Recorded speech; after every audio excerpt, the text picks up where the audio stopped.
If it's today, here we are at the glorious Talladega Superspeedway for the Alabama 250, presented by Racers Elite.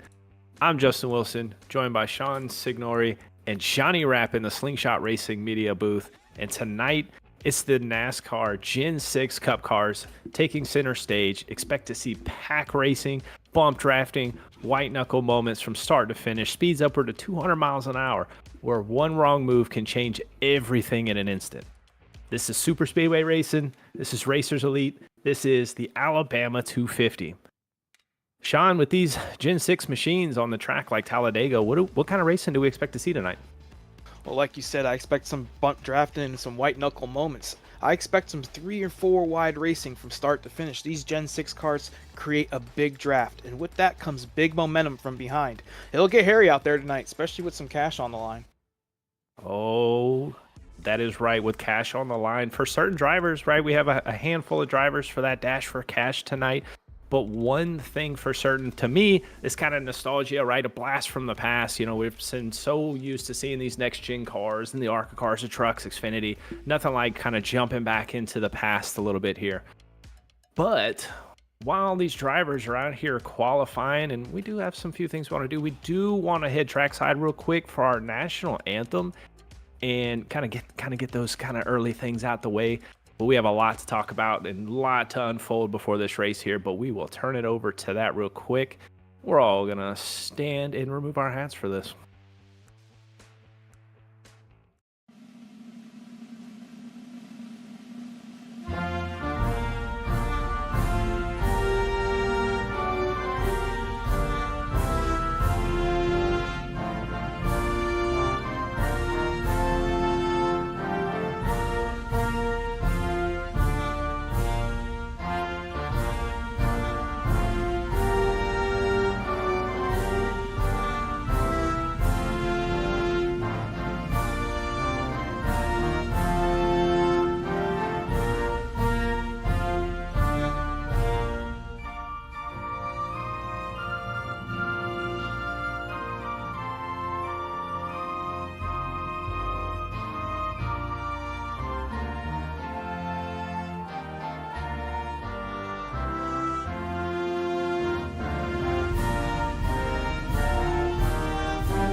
I don't know about you, Sean and Johnny, but that brings a tear to my eye seeing it every time.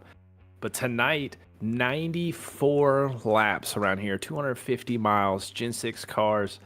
You know, we're kind of looking into the stories of tonight's race and what to expect, right? Tonight, we have, a crazy draft package. Elaborate a little bit on that, Sean. Well, these cars, they have a giant spoiler and a big splitter up on the front. You'll see runs coming a mile away, and it creates them. A huge hole in the draft that those splitters and spoilers create will give huge runs from behind, and these guys are going to have to decide whether they're going to have to move or possibly throw a block on them. Well, the biggest thing, too, they need to try to avoid with that speed difference that these guys behind in that draft are going to command. Are they going to pull out to try to slingshot or, slam into the back of that other driver? But that kind of leads into the staying out of trouble because, with the speed difference of these cars and the contacts that can be made, staying out of trouble is going to be very important.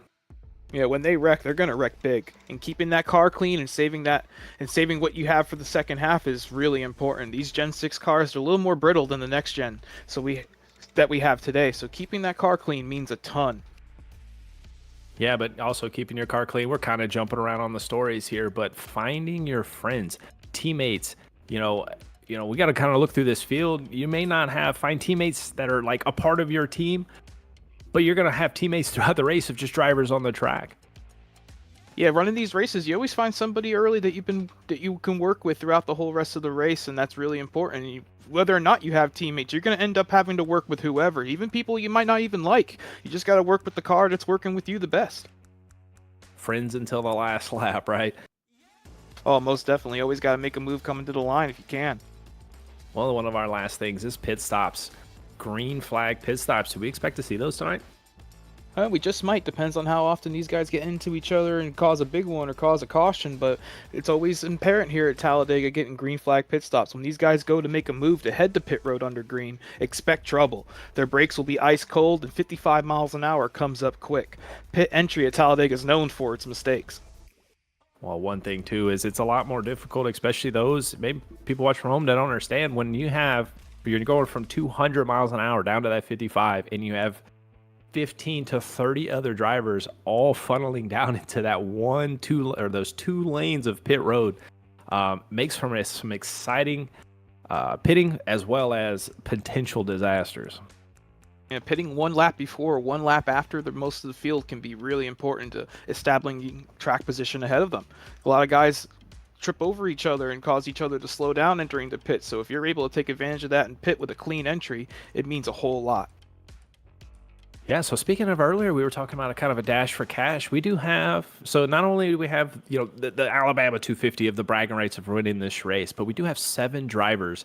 It was a kind of an optional contest that they have going on of a kind of a incentive for running. So they have a $35 winner for whoever finishes the highest of these 7 drivers, similar to the dash for cash that NASCAR has. You got the 80. Oh Lord, I got the numbers all mixed up. Excuse me. The 89 of Curtis Ecker, Andrew Teft, Wesley Lynch. We'll see Troy Thomas, Jesse Fox, Aaron Roth, and Steve Bellin. So we'll definitely be keeping an eye on those 7 drivers tonight.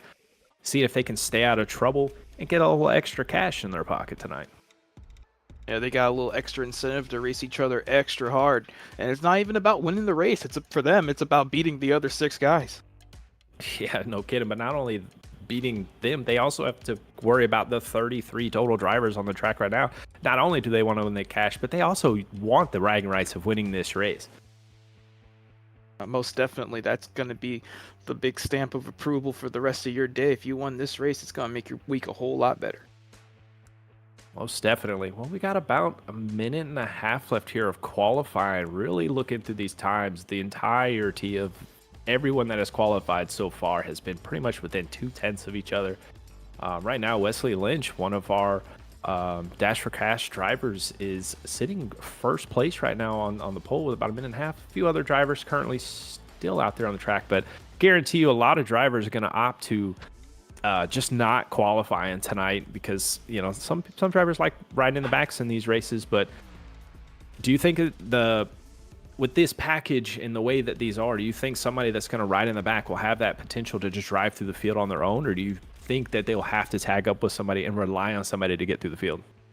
You'll always need help to get to the front of the field. Whether or not the guy in front of you or behind you wants to give you help, you can always use a little bit extra momentum. Doing it by yourself is really not the most strategic thing to do, because once you get up there, you have nobody to work with you once you get to the front. But with that big draft package, you'll be able to make moves and you'll be able to change lines and stick with the pack pretty easily. Even if you're riding in the back, kind of half throttle or quarter throttle, you'll be able to stick with them pretty easily.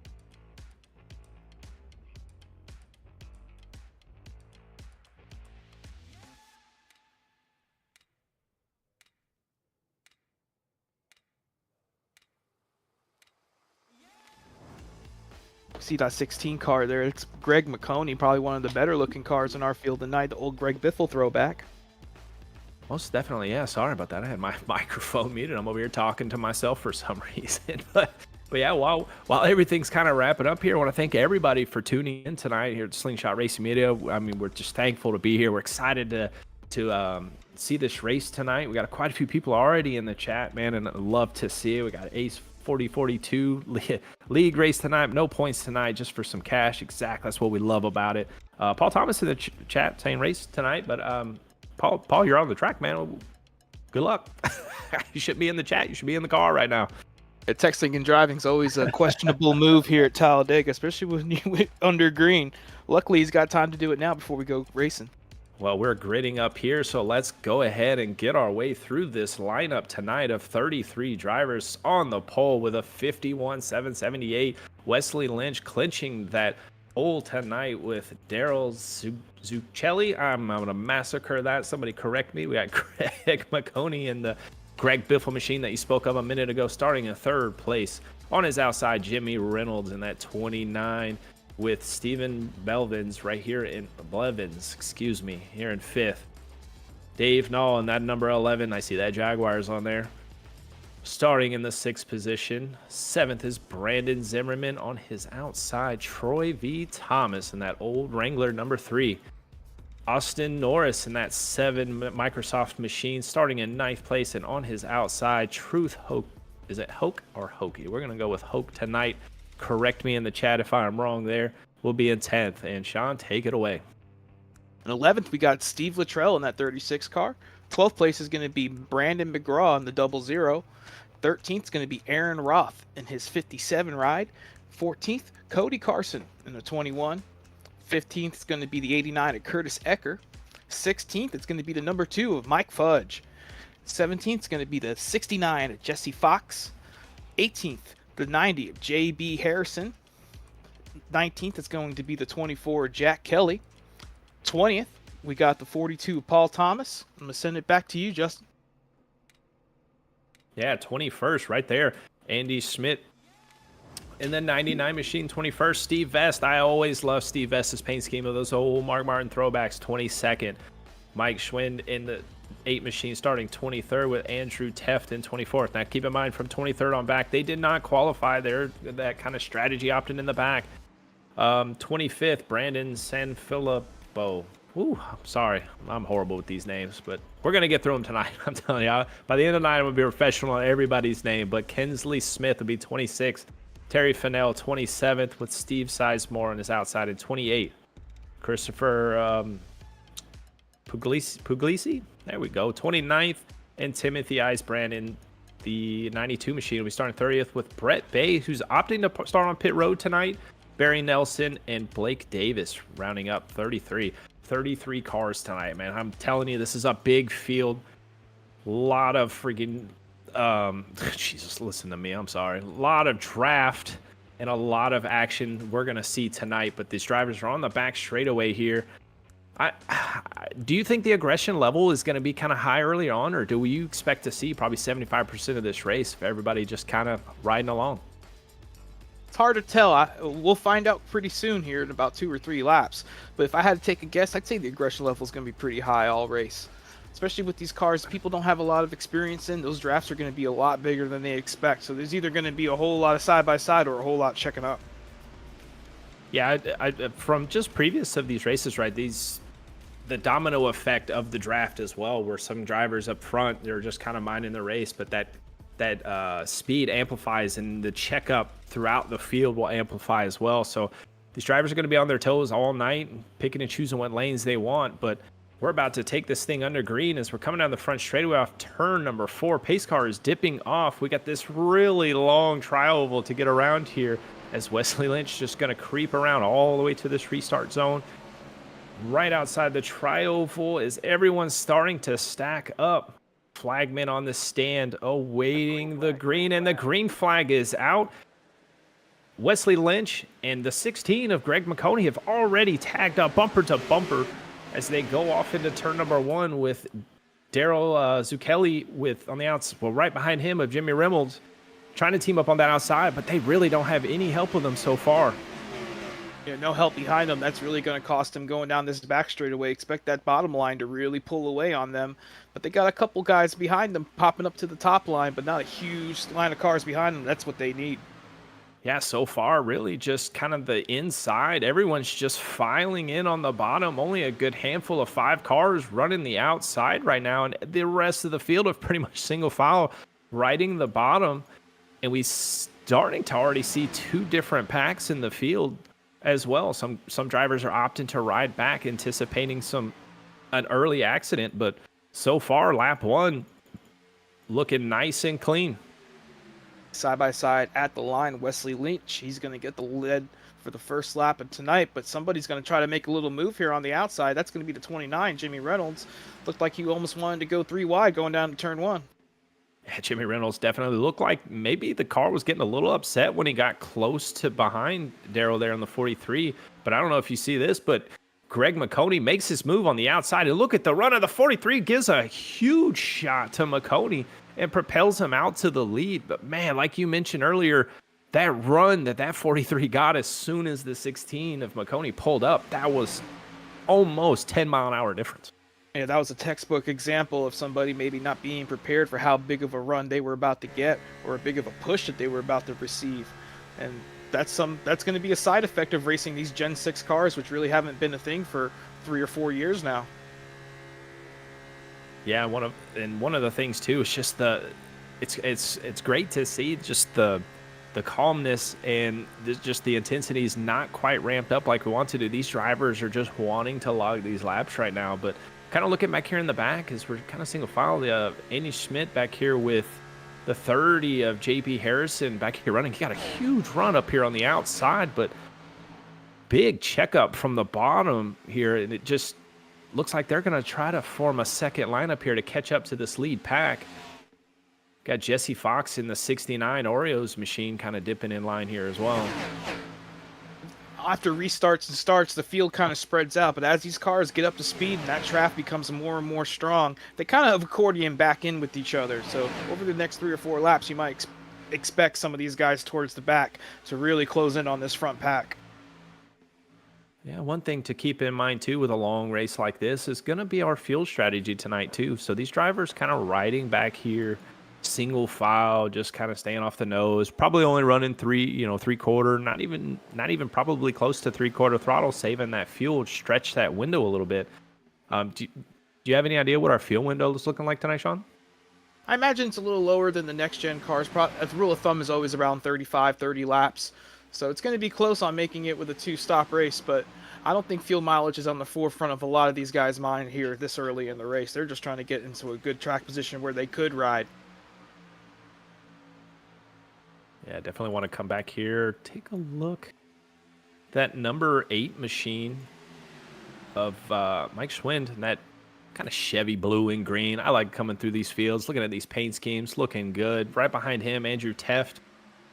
And that RCA, it looks kind of like a little bit of a throwback car.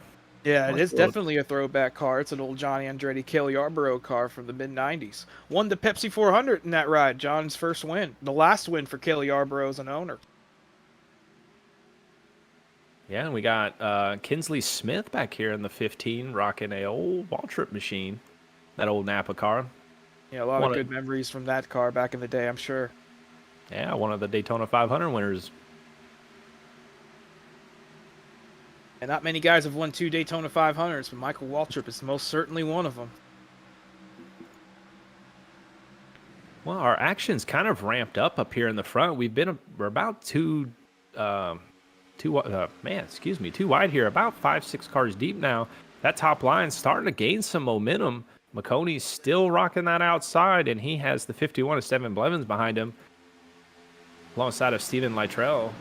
And that 76, almost said 16, looks almost like a 16, but that's 76. But I'm that Wrangler machine number 3 of Troy Thomas is up there as well. These guys can get kind of tucked in, and they could probably make that charge to the front. But if I remember correctly, these cars overheat fairly quickly. Yeah, they definitely do, and that's not something that these guys have been used to. If they were new to the service or haven't raced these cars in a long time, that's pretty much gone with the new next-gen car. So managing your temps is almost an old, outdated art form that some of these guys might not have any experience with. So that's always going to cause disaster, someone blowing a motor in the middle of a pack. I'm sure you've seen that before. Oh, yeah, that makes for some sketchy maneuvering for those that are behind it, because that driver has no control other than keeping the wheel as straight as possible when it comes to the speed. But right now, it's not too intense, right? I've seen some people blow some motors while we're 2, 3, 4 wide at some times. But right now, the racing's pretty calm here. And that's what we like to see, these drivers locking some laps. A good rule of thumb for plate racing is the top line's always going to be better down the straightaway, and the bottom's going to prevail in the corners. So as you see them going down to turn 1, I expect that bottom line to gain a couple car lengths on them going through the corners, but the top's always going to have a little bit more speed to rocket them down that straightaway. So yeah, we kind of looking here in the chat, we got some William Lytrell with the Steven Lytrell fan club. And Steven, we were just speaking about Steven, and he's back here. Where is Steven at? In the 36. Yeah, right here on the, excuse me. Yeah, that is a 36. Man, I'm getting my numbers all mixed up here. Sorry about that. But he's that third car right here on the outside behind the 51 of Steven Blevins. There we go. I'm going to get these names by the time of the night. I'm going to have all these names down. Oh, they got some doozies out on that name list. But that third in line on the top line is a pretty good position. He's being very crucial to the speed that these guys are going to get and the momentum they get down the straightaways. Being third in line and tucking up behind that guy who's pushing the leader of the line is very, very important. Yeah, and he's almost in that critical spot too, where he can make that choice if he wants to stay in this kind of train on the outside that has that momentum. But at any point, he's almost clear to dip down and take the lead of that bottom line. But that 33 of Wesley Lynch teamed up with, it was that Jimmy Reynolds in that 29. They've been keeping pace here because Jimmy's been pushing only when necessary to keep that car cool and keep themselves in position. And you'll see a lot of that out of these drivers tonight. They don't need to just push. They just only need to push to control and maintain their position. Yeah, timing those pushes and timing those runs down the straightaway is very, very important. And a lot of guys just aren't able to do it and don't realize that it's something that you need to master. But the really good plate racers, they know exactly when to push the guy in front of them and when not to.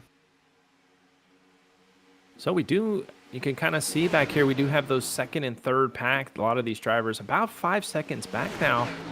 What do you think's really kind of their strategy tonight? Because they're really not single file.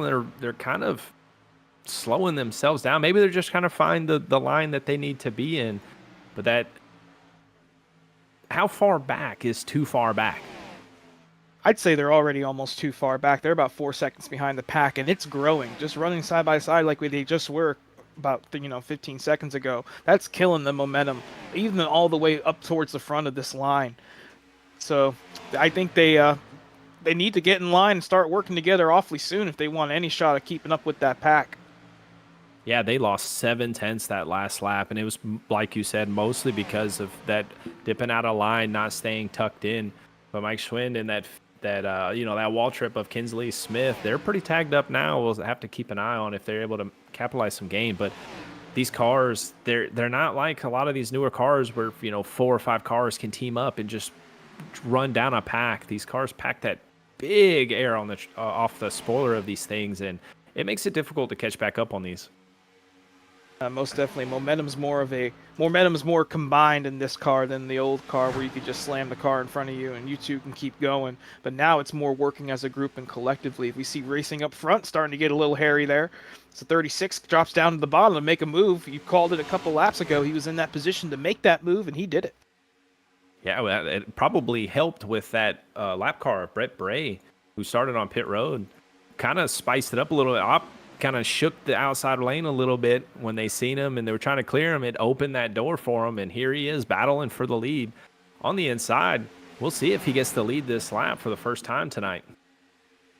Lap cars always mix it up here. There's nowhere for them to go. You got one line running against the wall. You got one line running against the yellow line on the bottom. There really isn't much for that lap car to go where he isn't going to impede somebody. Well, this is definitely some great racing that we're seeing so far. We got Lorna Lytrell in the chat saying clear. There it is. We got the Lytrell, the family in the chat cheering on Steven. Chase Berry in the chat saying, "In Justin we trust." Thank you, Chase. We got Stephanie Fox. Welcome back, Jesse Fox. Yeah, thank you guys for joining us in the chat tonight, man. Be open, be vocal. Let's hear who your favorite drivers are and who we should watch out for as well. Big momentum on that top line was lost. They lost position to a couple of the guys here on the bottom, but Steven moves up to the top in front of Greg McConey. That's going to cost him the lead for the moment. Maybe working with somebody who was out of shape there. Yeah, maybe a little bit of strategy there. Maybe just that outside line does have a lot of speed, and probably he sees that. And McConey's had a fast machine all night, been up front all night as well so far. These 14 laps that we've accomplished. He knows that outside line is where the moves are going to be made, and that's going to be kind of his defensive line. I know when I run super speedways, I love that line. Yeah, the top line's one of my favorites as well. Seems like you have less of an option when it comes to missing wrecks or comes to missing, trouble. But that top line's always got a little bit extra momentum, and the car always feels a little better there. Yeah, I mean, they fell back just only a few cars here, but one thing about these super speedways, it's easy to make up just a couple of car lengths. It's different when you kind of fall back. But that second pack, we were talking about it, them falling too far back, but they've already made up almost the second on this lead pack. So Mike Schwind and Kinsley Smith, they may have found something here. Well, these guys jockeying around for the lead, that definitely played into their hands. Is going to give them a little bit of advantage if they stay lined up and they're able to keep that momentum up. Every single time we see a move for the lead, that's going to draw them closer and closer. Yeah, but this top pack here is actually starting to stack up and get a lot tighter. Probably from the leaders kind of checking up here a little bit, but Jimmy Reynolds giving that 33 a shot, but man, McConey just pushes Steven Lytrell way out to the lead, and Steven's he is gonna lead his first lap tonight right in front of the 33 here. He pulled down to cover the bottom that time. It'll be interesting to see if he ever goes back up in front of Greg here. We know Greg's pretty good at giving that push. We had just seen it, and that 36 is onto that. He's going to want to work with that 16 car for most of this race. I can already see that festering up and becoming a thing. Ooh, these cars, when they give those little bumps, you can see them squirreling around. It's a bit of a handful, but do you think it's too early now to try to control these lanes? Because in this car, you definitely can control the lanes, get that run off the bottom in the corners, slide up on the outside, and block the runs from the top. I think it's a little too early to be seeing that. Yeah, I'd say it is a little too early because one bad push and one bad block will cause one hell of a mess. And you don't want to make that mess. And if you are going to make that mess, it ought to be on the last lap, that's for sure. Most definitely. We got 78 checkmate in the chat. Go Jack Kelly 6. We got Let's Go Cody and Daryl from Brooklyn Murray. And if I'm not mistaken, I know we have Daryl and Cody. They're back here nose to tail, and that's the 43 and the 21. They're up here in this lead pack, right in the bottom right now. Probably just minding their own business right here, just logging some laps. But this pretty much what majority of the field's doing right now is we're still single file for majority of it. And that second pack we spoke about is already picked up another second. They're only 4 seconds behind. So it's only a matter of time before they catch up to this lead pack, and you're going to add another 7 or 8 cars to this lead pack here. Oh, they're only a couple laps away from getting that draft off the 69 car who's running tail end Charlie of that first pack, and that's going to be the saving grace for them. As soon as they get a little sniff of that extra air coming off that front pack, they'll be right back up there with them. Yeah, Daryl decided to opt to the outside and actually forced 3 wide on Dave Knoll here in the 11, but they get single filed, or excuse me, double filed back out, but single file really on this outside. But Daryl's, look at this, making a move on the inside again. I think this 43 machine said, it's been enough. We're going to the front. We got trouble with Andrew Teft down the back. Seems like he might have gone for a little bit of a spin. He's running very, very slow on the apron. Not a good place to be here at Talladega. He's going to lose the draft most definitely and have to run by himself. That's going to be a little bit of a death sentence unless he gets a caution. Yeah, let's take a look here. You can see they're 2 wide right now, and not sure what happened there. Looks like he may have came up into Paul Thomas there. I'm surprised we didn't see a yellow for that. I'm surprised we didn't see a yellow for that either. It's just a little bit of a panic trying to get back in line, knowing you're only a lap or 2 away from getting caught up to that front pack. Those guys might have been side by side where they didn't need to be, and it cost Andrew big time. Yeah, it looked like he got underneath Paul Thomas, and I think Paul Thomas may have misjudged trying to tuck in back behind him and just clipped him there a little bit. But, yeah, surprised no yellow. Maybe because he kept it going straight, didn't get turned around. But tough break because so far, I mean, this racing's is giving off those really long green flag vibes. So it's only a matter of time before that 98 machine's going to be hunted down by the main pack here and put a lap down. His goal here is to get swallowed up by that main pack and then keep with them, not lose the draft again, and maybe race that 17 car for the Lucky Dog. He's 1 lap down and in this pack, and he might have a couple more to race with for that Lucky Dog if it ever does happen. Well, we do have a few more cars. They're about to go a lap down. Is right in front of the leaders, the 92 of Timothy Eisbrand. is only a matter of time, and probably out of turn 4 here will be being lapped by the leaders. The second line doing a pretty good job of adjusting to the line he is running up against the wall and running in the middle. Not going to hold them up much. Yeah, that second pack still climbing up. They're almost there to tag onto this pack here, which we should be seeing our fuel window here within the next 10 laps or so. And that's really going to spice things up of those who practiced pitting, because pitting is crucial. Who are you going to pit with? Because you know you can't pit by yourself, of the speed difference between those who are in the draft and not, because those who are in the draft are almost 200, if not 200 miles an hour. And those running by themselves are about 183 miles an hour. What lap do you need to pit? Sometimes if you're out there leading these packs, you're burning up a lot more fuel than everybody else that's just half throttle riding behind you. So I expect some of these leaders to pit earlier than most of this pack. Well, this is going to open that door too, depending on their fuel window. Because keep in mind, we do have 94 laps, right? And you split that between two. I mean, you're only talking maybe lap 31, maybe lap 32. And you can make this a two-stop race. So a lot of these drivers are probably going to stretch it as far as they possibly can. Because like you were saying, this race right now is just giving off those long green flag vibes. These guys need to pay mind to their fuel. Most definitely, especially if it's as tight as we think it's going to be. 31 laps is going to be the earliest you can pit to make it on 2 stops. If you can't make 31 laps, it's definitely going to be a strategy call that's going to win this race. Most definitely is, but you know who's not saving fuel at all is that 36 machinist, Stephen Ladrell, up here in the lead, while the rest of the field, especially on the bottom, can sit here and save fuel. So his team's definitely going to be keeping an eye on his fuel. As, you know, not to talk about fuel strategy too much at a super speedway, but it's definitely an option right now. Every long distance super speedway race I've ever been in has always played into the fuel mileage game. I don't know about you, but it always seems to come up and be something these guys are going to have to manage at these types of races. Yeah, I mean, you know, for history for myself, because I've always been one that likes to just be up near the front. So a lot of times you feel the race out. So at the beginning, you're just putting yourself in position. Then you realize, you know what, the way this race is going, we might just have to play the fuel strategy. So you fall back in line with the rest of the group and save that fuel. So a lot of these drivers, as you can see, they're probably listening to us, because that's pretty much what they're doing right now. The entire field is almost single file, except for these 3 cars that you see on the outside here. And there's a lot of cars in this line. There's about 25 cars all lined up here, including some lap down guys. So it's going to be really messy if they all do decide to pit all together and at once. Well, because of those drivers all single filing out, that second pack actually caught up of that 8 machine of Mike Schwinn.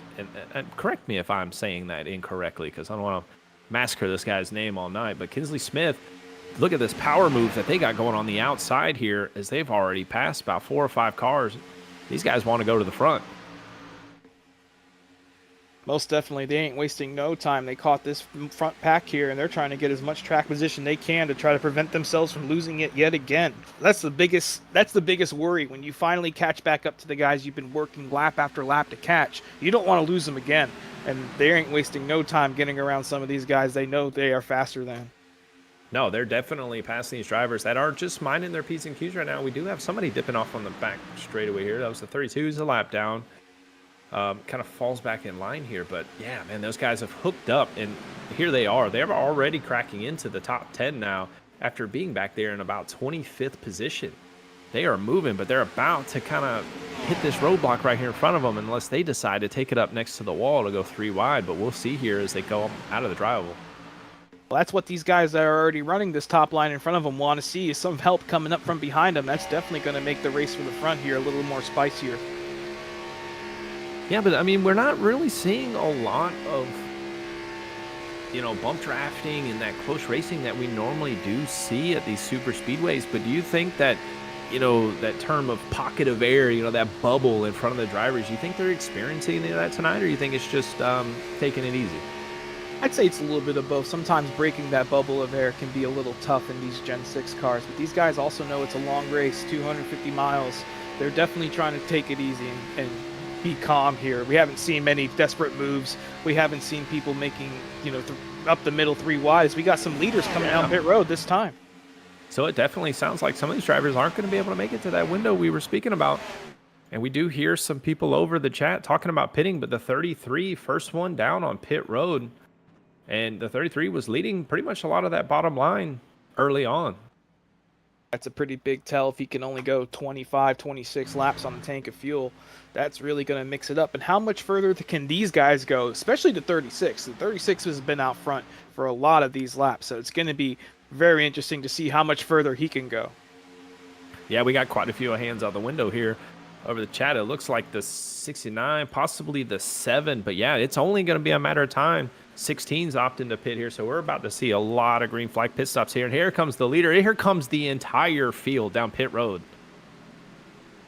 I only got 3 or 4 cars that stayed out there. That's going to really affect them. They're going to be slow for this whole in lap, not working with only 4 or 5 cars there. So they're really going to have to make up some time. But the whole field got on pit road pretty smooth there. I didn't see any sort of incidents. Oh, we got a wreck on pit road. The 69 and the 08 of Steve Sizemore around backwards in his stall right now. Yeah. A little bit of contact entering their stalls. We'll have to maybe go back and take a quick look at that. He's still fighting to get that car spun around, but as drivers there opting to take tires, and now we see Steven Luttrell come out, but he got beat by a few guys, Jimmy Reynolds, but these guys a lot of them are super spread out, which is not what you really want to have when you exit pit road here. Yeah, we see the replay there. That's the 08 trying to enter his pit box from all the way out in the fast lane. That's never going to work when you have somebody sitting right behind you. Yeah, it looked like he had quite a bit of contact there as well with that inside wall, and curious to see if there's any nose damage there from that as well. You were right. That 36 car seems to have lost some track position here on pit road. I imagine he might have taken tires where some of the other guys didn't. But he's out there right now trying to get packed up, and I expect him to be up in front when we get this pick cycle through. Yeah, it looks like the second group of pit stops had commenced as well with Troy, Andrew Teff, the 15, Kinsley Smith, all coming out of pit road now. Good, clean round of pit stops. So we'll see how this all stacks up and what the draft is going to look like, because the field is spread out right now. You can really tell who got on pit road fast and who got on pit road a little bit slower, because these guys are spread out by a whole lot. 10 seconds from the front to the back of this pack. Yeah, I was curious to see, do you think that some of these drivers, we'll have to go back and take a look at maybe who took 2, who may have took 4, because I'm curious to see if that was a big advantage. But generally, you can change a set of tires on these cars with a tank of fuel. So maybe just everyone taking it so easy on pit road to not crash, it just split us all up on exit. Yeah, it seems to have what happened, and they got jumped by some of the guys who went 1 lap further. The 15, the 12 car, they actually went 1 lap further on that tank of fuel, and they came out ahead of them, even working with only 3 cars there in the one draft over 1 lap. Yeah, but the bummer with those two is that they're currently just about to get a lap down, and it looks like Kinsley was the first one off pit road, but didn't have any help. But Steven Luttrell and Jimmy Reynolds, they tagged up, and it looks like they're going to be our leaders when this all unfolds. So we really have only a 3-4 car breakaway here for the lead, but all the cars in front of them are lap traffic, which is only going to help them, while everyone else is fighting to find a dance partner here. You got Greg McConey with Truth Hoke in the 55 back here with Austin Norris. This little group of 4 cars there, or excuse me, 5 cars, they're tandeming up, but they have to catch this group of about 6 cars in front of them, which are the 2 leaders. Yeah, they seem to be actually making some inroads now. They've been a little quicker over the last couple laps since the pit stop. So I don't expect them to really struggle to catch these guys, especially running the way they are running. They're not very packed up close together here at the front. They're a little bit spread out amongst themselves. So right now, these guys are going to be making up some time on them. Yeah, these drivers back here as well, struggling to get in line. You got Timothy Ibrand in the 28, the Barry Nelson back here. They're struggling to keep it steady, and that's only hurting them. And that 8 machine with Dave Nall in the 11, they're trying. And after that big run that they had, it caught that lead pack and pit with the leaders, they found themselves way back here, and the group is still struggling to kind of form up and get a good solid run going here, because they're losing a lot of ground on the group ahead of them. And it's the same guys that lost the pack earlier in the race. And, you know, we talked about that being almost a nightmare scenario for them. Well, they found themselves in it with a little bit slow on the pit stop, and they are now a Oh, we got a pack. spin in turn 1. The 43 hits the inside wall very hard. Unsure what happened there. No yellow. Probably because it was on the apron, but that 43 has significant left front damage. A little bit of contact there with Jack Kelly coming across the start-finish line. Kind of Caught it a little bit late there. Yeah, he was underneath was that the 42? That's a 24. Or 24. Yeah, a little bit of contact there and a hard impact to the inside wall. It looked like the 24 was trying to side draft there for some reason and got into the side of him and sent him sideways and sent him towards the inside wall. Yeah, that's our second incident tonight of no yellow flag.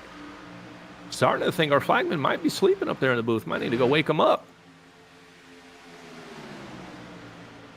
But that's going to be a saving grace for these guys up front. They do not want to see a yellow. They got prime track position right now. They are away from most of this field. The field's super spread out amongst the whole racetrack. They don't want to see a yellow at all right now, and that's what they want to. That's what's coming their way. Yeah, you read my mind about that because those leaders right now are turning a half a second, at least that last lap, a half a second faster than the rest of the field. So, yeah, these drivers want this race to continue because their race is only going to be between 4 drivers instead of 30 as a whole pack if a yellow came out. And that's bad news for Truth Hokie in 5th place and Greg McConey behind him. They lost half a second last time around, and they are so close to getting up there and racing these guys for the lead. Only about a second and a half back behind this pack. So they're going to be getting into a little bit of a desperate mode right now, maybe pushing a little too hard, pushing super hard down the straightaways. Well, I'm going to tell you what we should do right now. While everybody's trying to run as fast as they can, I think we should do a little bit of a crank it up here. What do you think? Oh, I definitely would enjoy some crank it up right about now. Cue us up, Johnny. Let's see some crank it up.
Man, you gotta love the sound of those machines driving around here.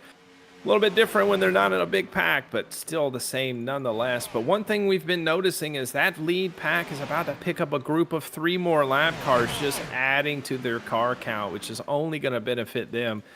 They are still running about 0.2 a lap faster than Truth Hoke in the 16 of Greg McConey and their group of that second pack.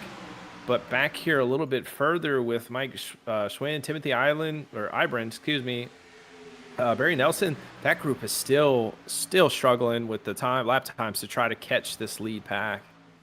Well, now that they're side by side over the next couple laps, this could be an opportunity for that second pack to kind of make some inroads on them. This side by side racing's just now starting to slow these guys down, and it might affect their lap times here for the next couple circuits.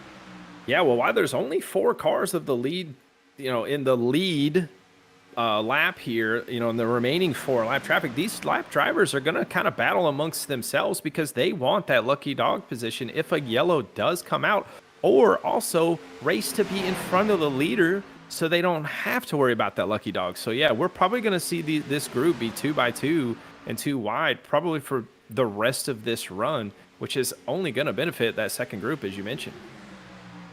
These lap cars might have been a saving grace for Truth Hogue, Greg McConey, Austin Norris. Those guys lined up there in that second pack. This is what they want to see.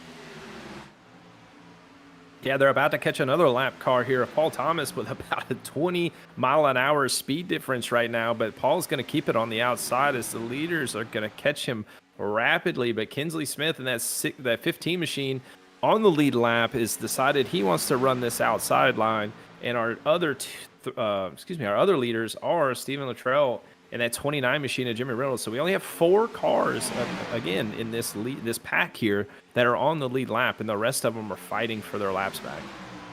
Yeah, Kinsley Smith, he started 27th tonight. He's up 23 spots from where he started. That's pretty good over just 39 laps of just green flag racing. He had lost the pack earlier in the race, made a good pit stop, and he's going to come out in this front 4. Yeah, that front pack kind of separated there a little bit on the outside, and somebody disappeared there. Right here on this outside, which is going to shake it up. But now that second group is actually starting to reel them in just a little bit. They were a hair faster that last lap.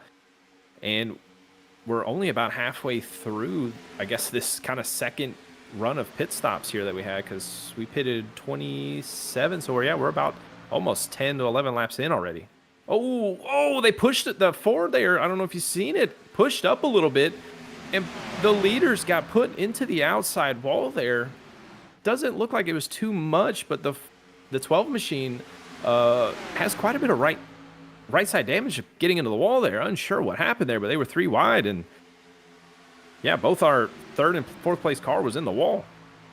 Yeah, it seemed like that Ford car moved up and kind of got in a little bit of their ways. I'm not sure exactly what the 4 car was doing. It kind of cost him more than anybody, but that 12 car's got, like you said, pretty good amount of damage. It's going to affect his stop line speed, but he's still not out of it, especially if he's only one of the 4 cars up here. He's just got to stick with these guys right now and hopefully get a caution. He can repair some of that damage. Yeah, let's go through the field here and see what we got so far. I mean, we can kind of do a rundown of the field right now. So right now, running in first in this lead pack here, we got Jimmy Reynolds in the 29 machine. Started 4th tonight, been running up front all night right here. Right behind him, though, Stephen Luttrell with the huge fan base in the chat, running in 2nd place.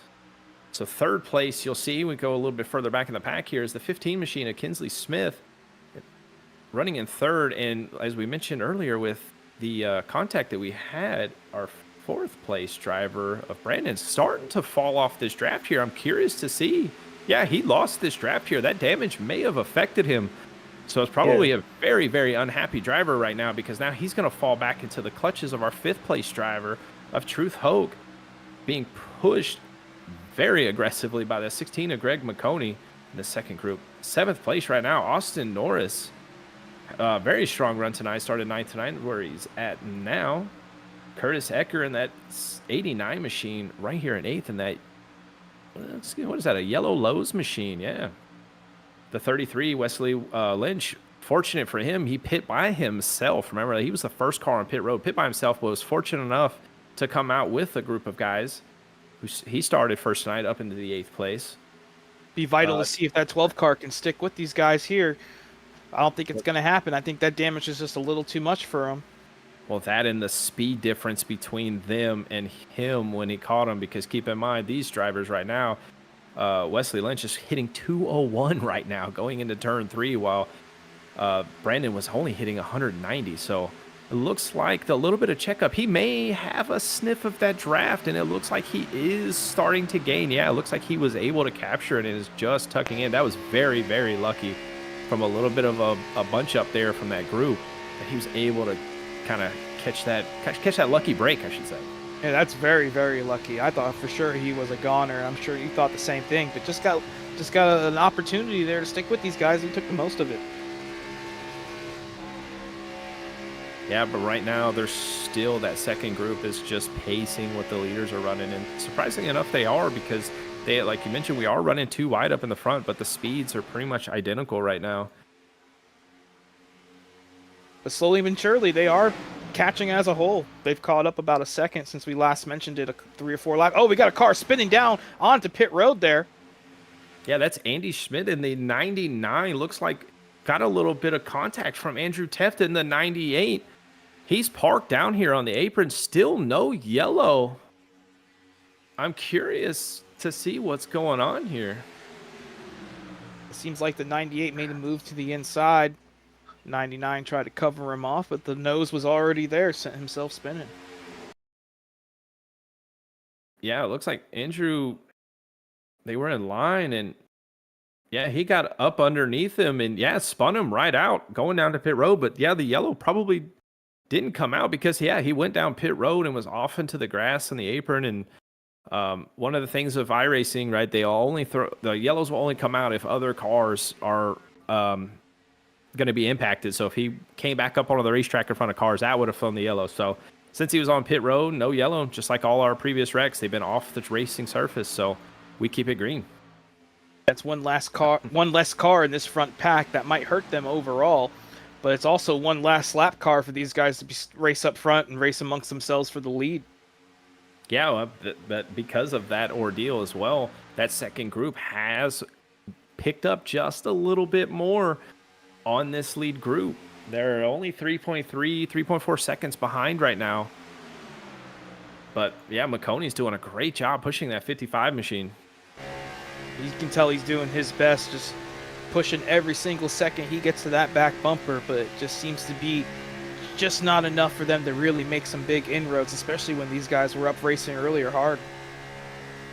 Yeah, I kind of want to go back here and take a look at, around 10th, 11th, 12th here in this third pack that we have. Got Mike Schwinn, Aaron Robb, we haven't talked much about. He's running 11th, but between Mike and Aaron is a lap car. That's the lap car of Barry Nelson right now. But that third group right now is not running the times that they need to run to catch that pack. So these guys are really banking on a yellow or a good round of pit stops here. But Dave Knoll and the 11 machines running 12th. So that 4-car battle right now is between 10th through 12th.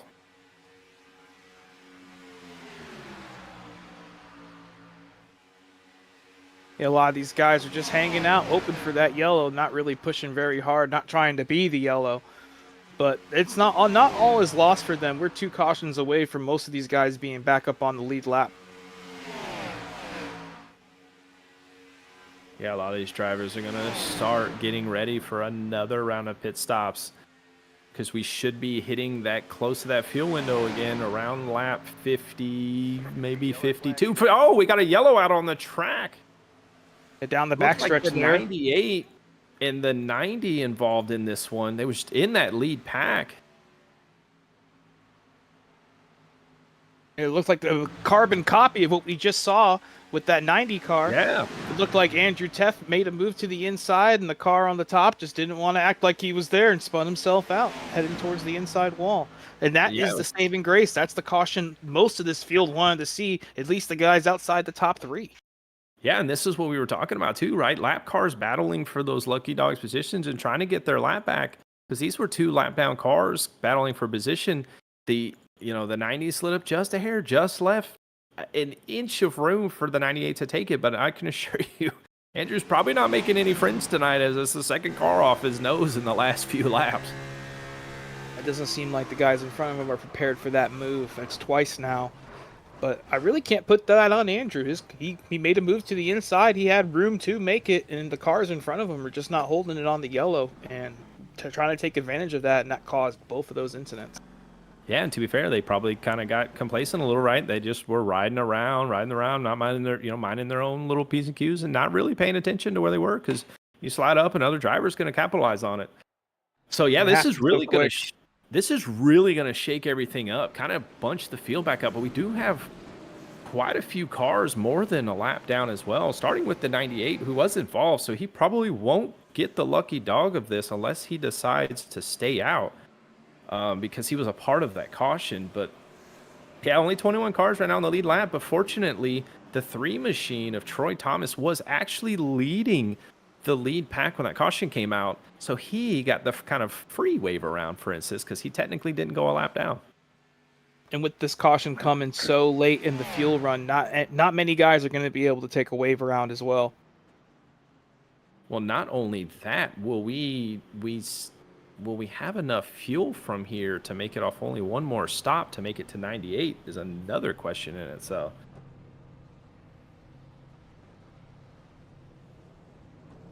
And I think these guys were going to have to save just a little bit to possibly make it on one more stop. But as we saw earlier, the fuel mileage is definitely going to play a position here.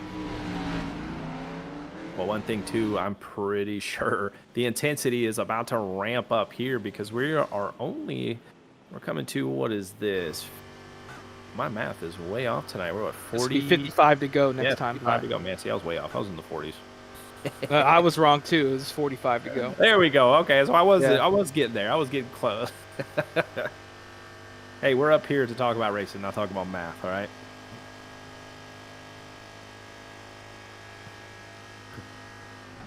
It's definitely going to be interesting to see who's going to be saving fuel here at the start. But like you just said, I think the intensity is going to ramp up. I don't think fuel's going to play much of a factor, at least fuel mileage, because I think we have ourselves some cautions lining themselves up right now. So I want to go back and take a look too, because the 15, Kinsley Smith came in first, but it came out of pit road in 10th. So may need to go back and see if possibly an issue on pit road or maybe some damage, because I believe the 15 did get into the wall a little bit. Yeah, I saw the replay of his pit stop there, and he had missed his box and took him a couple tries to kind of get in there straight. So that's going to be a little bit of a killer on the pit stop, especially under yellow, and it cost him a lot of spots, but at least he's at a racetrack where he can get them back awfully quick. Yeah, it looked like he was too far to the right, had to back up a little bit, kick it back to the left here, and get more center so he can work. He was just outside of the pit box there. So yeah, tough break, but hey, it's a super speedway. We've seen this 15 machine drive from the back, started 26th tonight, seen him capitalize, take it all the way to the lead. So 10th place probably isn't, he's probably not sweating it too much. It's not the end of the world. He's got a clean car. He's going to be up here towards the front. He's going to be a factor no matter what.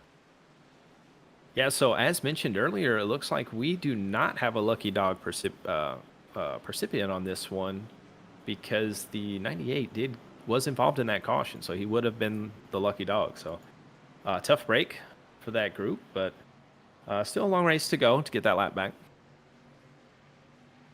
Yeah, definitely a bad break for both of them. They were racing each other for the lucky dog. It ended up being the caution and didn't give it to anybody. That was an opportunity possibly to get one, and luckily they were the ones that manifested it and weren't able to capitalize on it.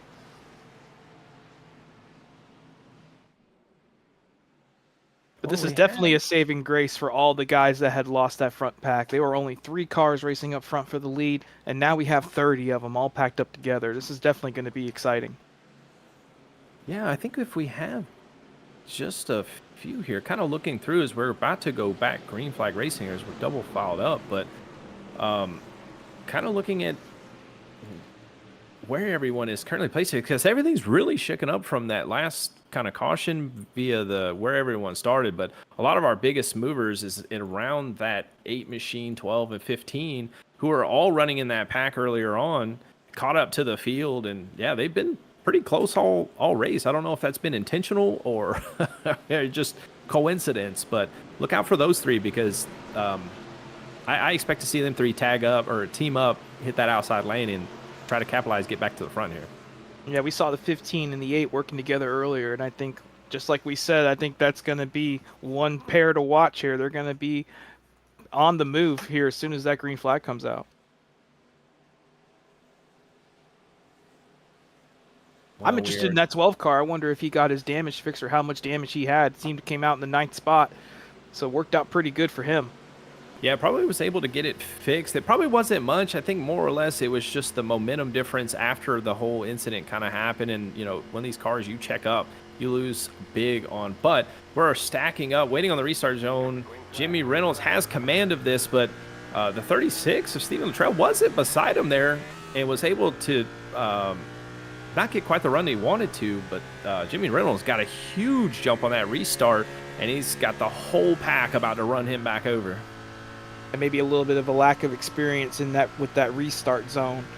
We've seen that multiple times in official races and on iRacing. Oh, man, what a Greg close McConey call there. Yeah, Greg McConey with a big move to move in front of him. That's going to give them the lead going down the back. They took some momentum and ran with it. 36 back down to the inside. Is going to go for the lead himself, and they're going to be side by side in 3 and 4.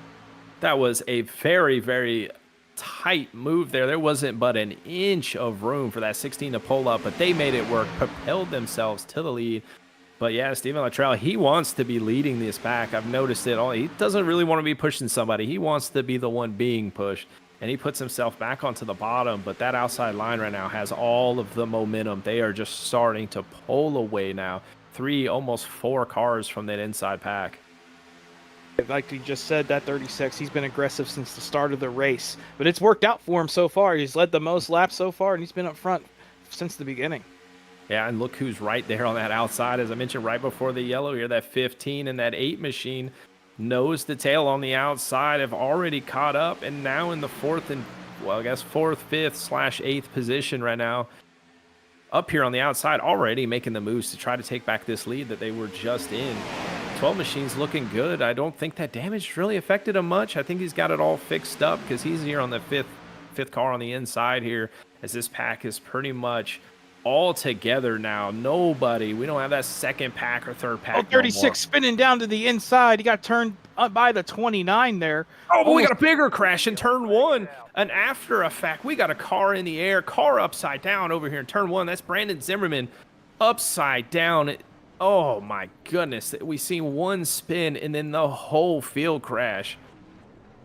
Yeah, they were just checking up, seeing that wreck happen in front of them, and then they all wrecked themselves. Sad to see, but like we called it, this race was the intensity was going to pick up, and here is an after effect of that right there. Yeah, it definitely was. I was just mentioning how the whole field was together, so it looked like similar situation to what we saw in our last caution. It looked like Steven Luttrell moved up just a hair, and the 29 was down there. But honestly, Steven didn't hit anything, and I think that probably saved him because he would have got caught up in that carnage that happened in turn 1. With the bigger wreck there, it seems like the 65 just didn't check up in time, ran in the back of Jesse Fox, and that was it. They all just started to pile it up from there on out. Man, I'm going to tell you what, Johnny, if we can go back and take a look, let's watch Steve Vest in that Mark Martin 60 machine drive through that wreck. I don't think he hit a single thing through that wreck. Close call there from that inside lane. Masterful job there. Wow. You can see here on this onboard, sees the wreck happening here. Everybody just carnage all around him. Maybe skill, maybe luck, but I think he'll take it either way. Not a scratch on that car. That might be Moses parting the sea right there. Well, I'm going to tell you one thing here. While we're under yellow, we do want to talk about Whiplash Sims Cam. We got a little ad break here we want to throw in here while we're under yellow because we don't want to miss any of this. But yeah, take a look at this.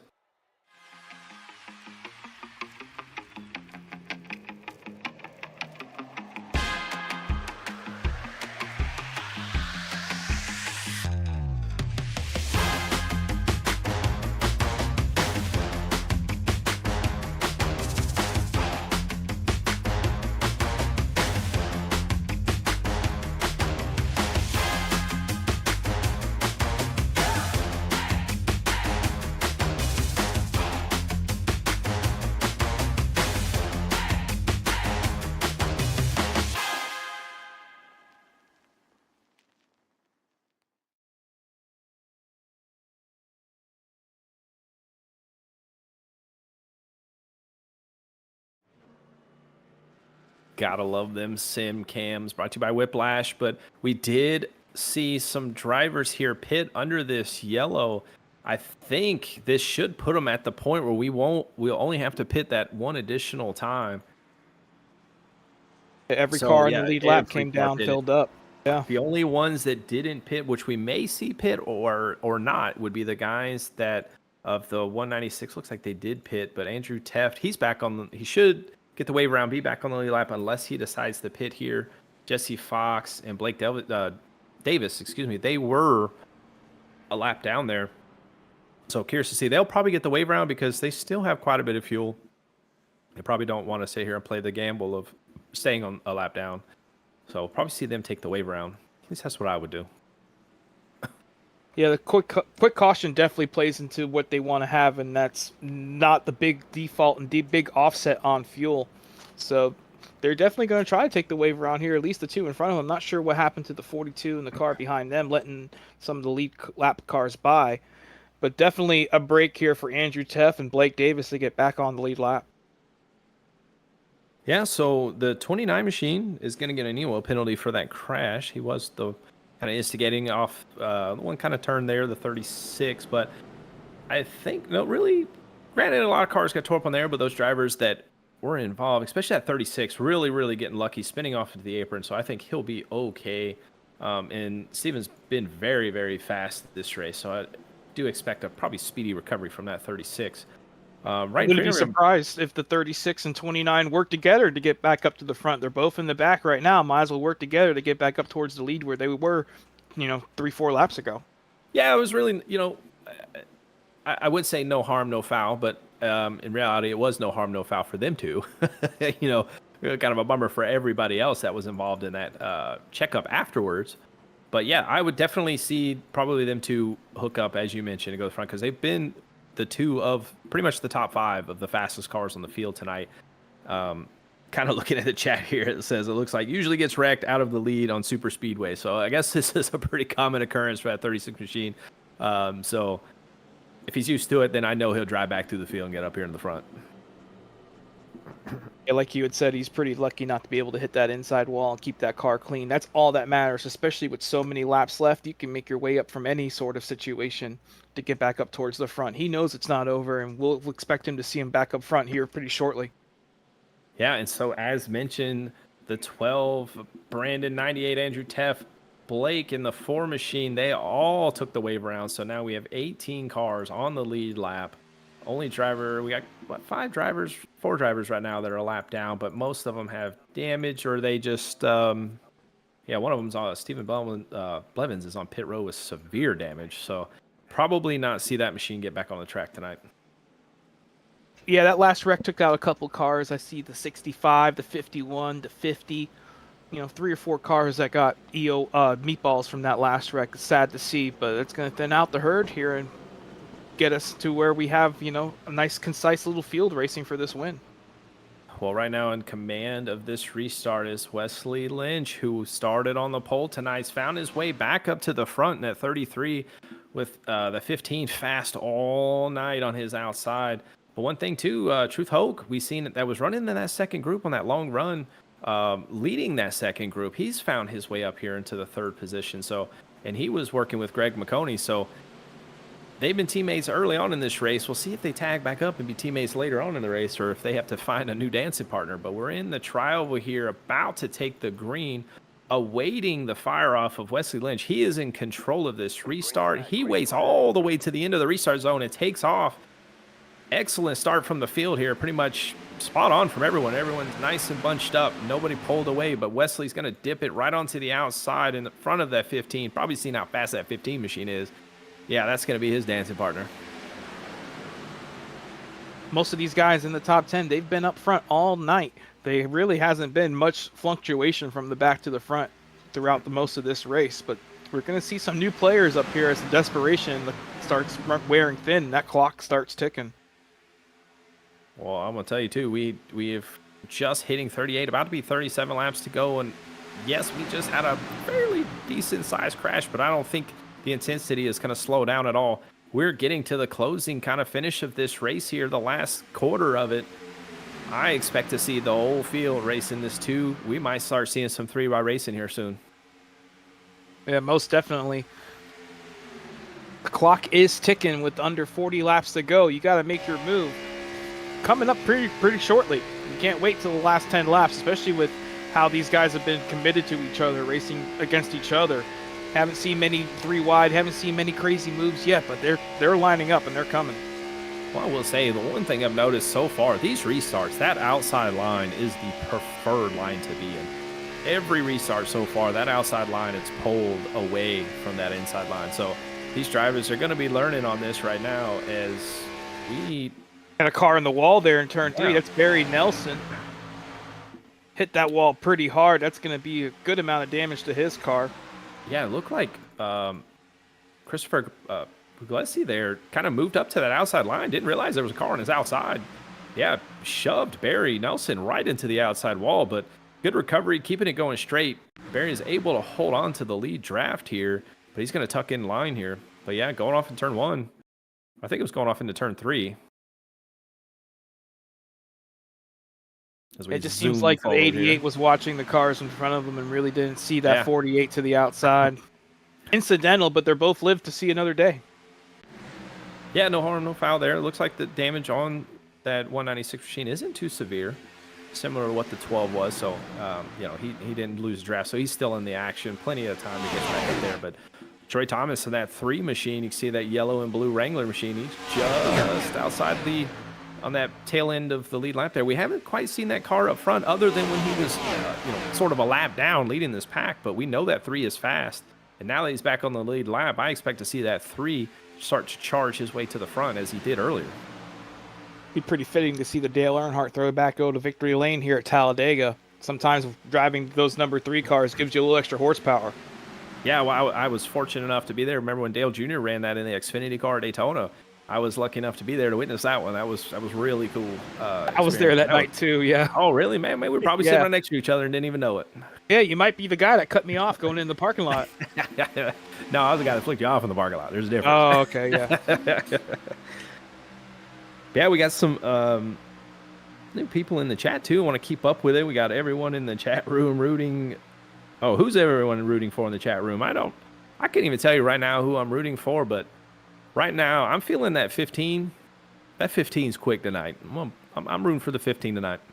He's been smart. got, He's Sean? been able to hold his line pretty good, and he's been able to, like we said, work his way up to the front and not make a big scene out of it. I like that 16 tucked up there behind him. He's been kind of laying in the weeds, pushing who's in front of him, hasn't really made any desperate moves so far, but I feel like he's somebody we have to watch down coming into the checkered flag. Oh, going for the biff. Yeah, we got Laura Luttrell in there, the 36, of course. Got to keep the family. Got to root for the family. Don't let them know that you're rooting for somebody else. That 36 has been strong all night. Just keep in mind, right? Just only a handful of laps ago, that 36 was spinning down on the apron off into turn 1, and now is leading this race already.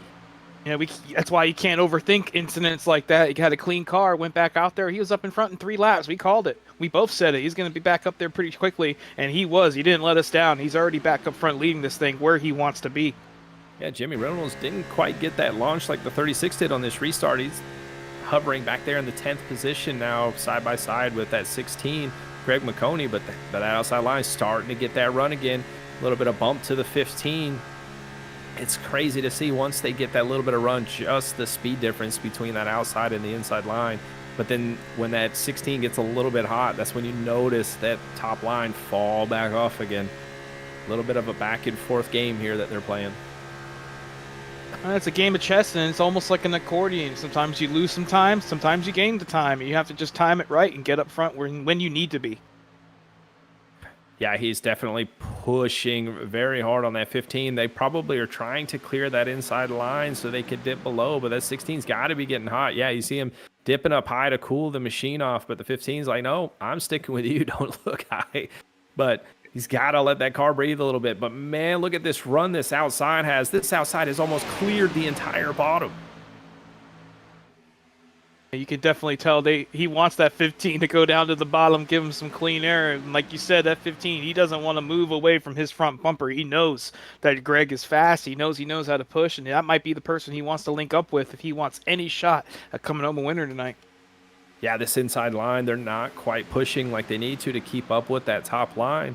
But right now, yeah, there comes a 3. He's going to dip down and take over the bottom line here. But, yeah, Steven Luttrell not quite getting the pushes from Lynch that he needs because Lynch decides he's going to dip to the outside and join the train. But now that 36 of Steven Luttrell has somebody to push of Troy, they're starting to make their moves back up to the front. But he's just kind of stuck in that bubble. That's that bubble we spoke about. Until he can get help from behind like he did just there, he wasn't going to catch up to him. It'd be interesting to see how quickly these guys are able to get back up to the front. I don't think it's going to take them long. I expect them to be side by side going through turns 1 and 2. They got a head of steam coming down the front stretch. That 36 is giving him a big push, and he's doing it the right way. Big speed coming out of that bottom line right now. Yeah, what I'd love to see too is the onboard, like behind the wheel, because that spoiler, can't quite see it on this roof cam. That spoiler is massive, and that's why it's clear so they can see through it and just barely see the cars ahead of them. But I'm gonna tell you what, when you're in these packs, especially when you're 2 and 3 wide, all you see is a front bumper, and you have to trust that that car in front of you is driving you in the right direction as well, because if something happens in front of that car, you just can't see it. And as you see here, I mean, you can't even see most of the track. All you see is a beautiful yellow back bumper. You can't see through the guy in front of you, and that causes a lot of stack ups, and that causes a lot of incidents where people are just trying to check up for the wreck like we just saw 5 minutes ago. But I'm interested in seeing this 36 car as he pops up to the top line in front of the 15. He doesn't want to sit in second. He's making a move for the lead. But the he's 15, going to get put, yeah, he's going to get put right into the sucker hole here. The 15 said, no, I'm not riding behind you. He's tagged up with the 16. The 36, that one move to the outside has hurt him, as now he falls all the way back to the back of this pack. The speed of that 36 is no match to the speed of the pack. That's definitely not what he wanted to see, but he knows there's still plenty of laps left. He knows he's got the car, and he's going to be able to get back up to the front. That was a pucker effect there between him and that car on the outside of Christopher in that 88. That was very, very close quarters, because he was right there on that right rear. Didn't probably expect to know that they were 3 wide, but they get it sorted back out. But one thing I'm noticing with these cars, and it's just maybe this package or just kind of everything's unfolding, but we're not quite seeing that big pack that we normally see at these super speedways. We see a lot of air between these cars. Yeah, I would have to agree. We haven't seen much 3 or 4 wide at all tonight. That was probably the first moment we've been 3 wide for the lead, but they have still got plenty of time to make that happen. I mean, 28 laps to go is still a long way to go around this 2.66 mile speedway. But kind of looking back here, everything's kind of ramping up with the 15, the 16, the 36, the 7's starting to make his way into the picture. You know, somebody we hadn't talked about either was Timothy Icebrand, but oh, excuse me, he's a lap down still, but he's up here in this fray too, but he's going to be the first car a lap down, so he's anticipating a possible yellow to get himself back on the lap, but that 92 is showing a lot of speed as well. And 92 is able to stick with these guys, and right now he is in that lucky dog spot should we get another caution, and he is praying for it right now, especially if he wants any shot and any laps to get back up towards the front. But we also have another pit stop coming.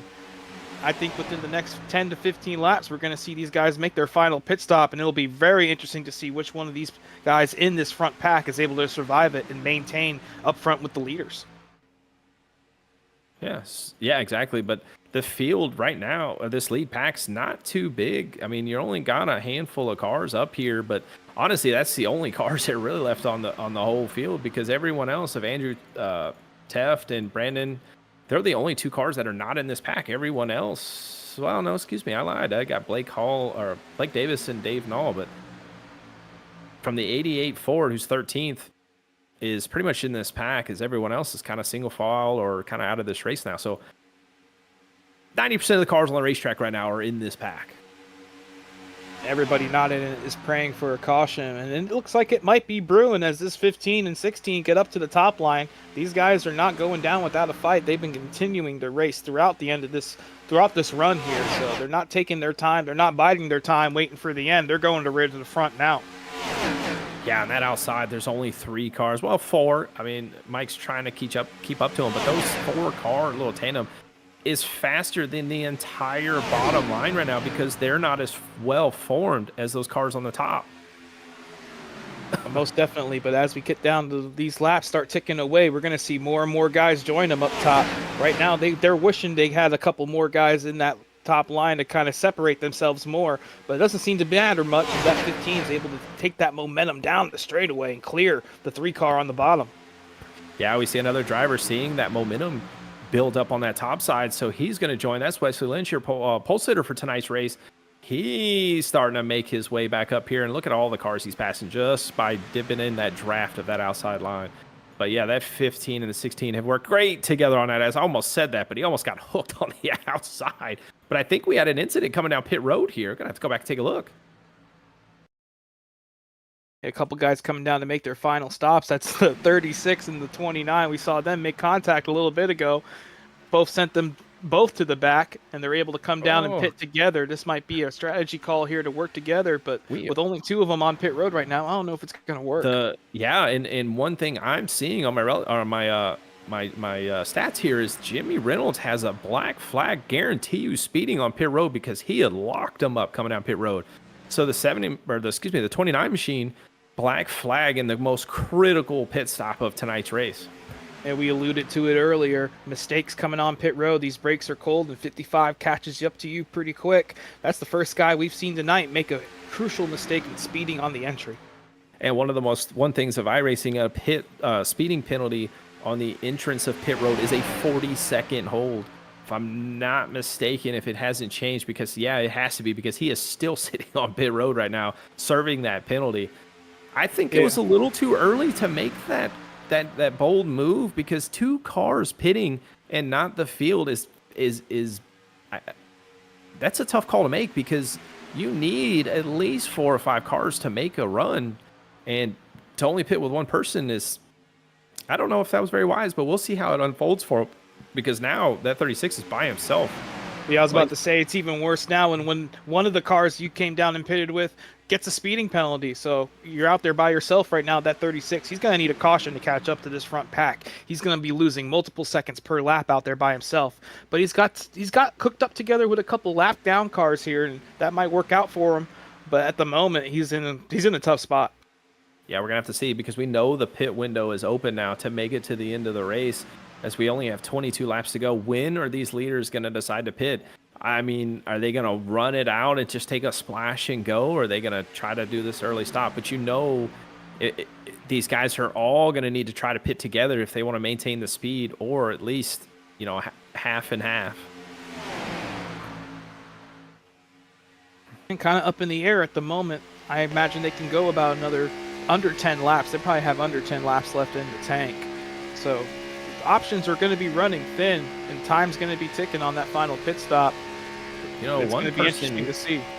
One person we haven't talked about pretty much at all tonight, and is running in the last bit of this lead pack here, is Mike Fudge in the number two machine. That green Sim, was that? Was that Sim Magic? Sim Magic sponsor on the hood there? Yeah. I believe tough so. To see there. But yeah, very, very strong performance tonight. Was running kind of mid-pack all night, but here he is in the lead pack, setting himself up for this last pit stop that these drivers are going to make. I'm just curious to see if drivers are going to take tires, or are they just going to splash and go. We're going to see what the strategy is. I'm not sure what the tire wear is. Most of the time, tire wear is not a big deal at Super Speedway, but haven't driven these cars in a long time, so. Yeah, great race there by Mike Fudge. They don't pay out until the very last lap, and that's when he's planning on being there. No, we haven't talked about our Dash for Cash month, but we need to kind of catch up here before our pit stop time and see where our Dash for Cash drivers are. Let's take a look. So we have Wesley Lynch of the 33. He is running in this lead pack as well. Troy Thomas in the 3 is up here. He's currently our highest. Yes, he's currently our highest. Oh, it's contact between him and Mike. The A machine just came down and just doored Troy Thomas. He said, "I'm pitting, get out of my way." Troy with a great save going off into turn 3 here. And they were all calling pitting, and they didn't pit this lap, and Troy has now lost the draft. What a tough break for that 3 machine, but again, a great save to keep himself in this thing. Yeah, he definitely needs a caution right now, just like the 36 car, but at the moment, everything seems to be okay with his machine. Doesn't have much damage, was able to keep it straight. Definitely a masterful job there by Troy Thomas.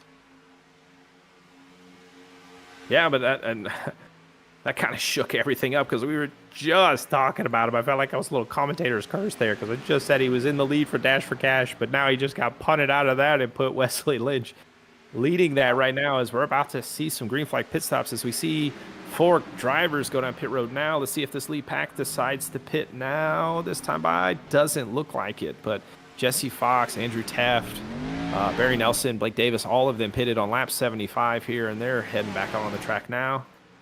Looks like sadly, those are all the guys that 36 car was working with, and now he's definitely out there by himself, not where he wants to be. Yeah, but that driver that he was working with / kind of put him back here. If Jimmy Reynolds, who went a lap down, is just in front of him here, so he's probably waiting on that 36 to team up and try to get some draft going, because these drivers are only running about 180 while the pack is running 200, so they need these drivers to pit, and they need them to pit quickly, because they're losing a lot of ground right now. They're losing time very, very quickly, like you just said. I think it's not gonna matter much anymore. He's lost enough time to where he's not gonna be in this front pack after they pit. He's definitely gonna need a yellow if he wants any shot getting back up towards the front. Well, we're crossing the line, 17 laps to go. We're about to see the pack pass Brandon, who's going to be a lap down, as we've seen be fast tonight. It's a tough break for the 12, but he stays high as the rest of the field's going to rocket ship by him on the inside here. But these guys, they're all single file on the bottom. We know we're going to see these pit stops here soon, but who is going to pit with who? Or do you anticipate seeing this entire line go at the same time?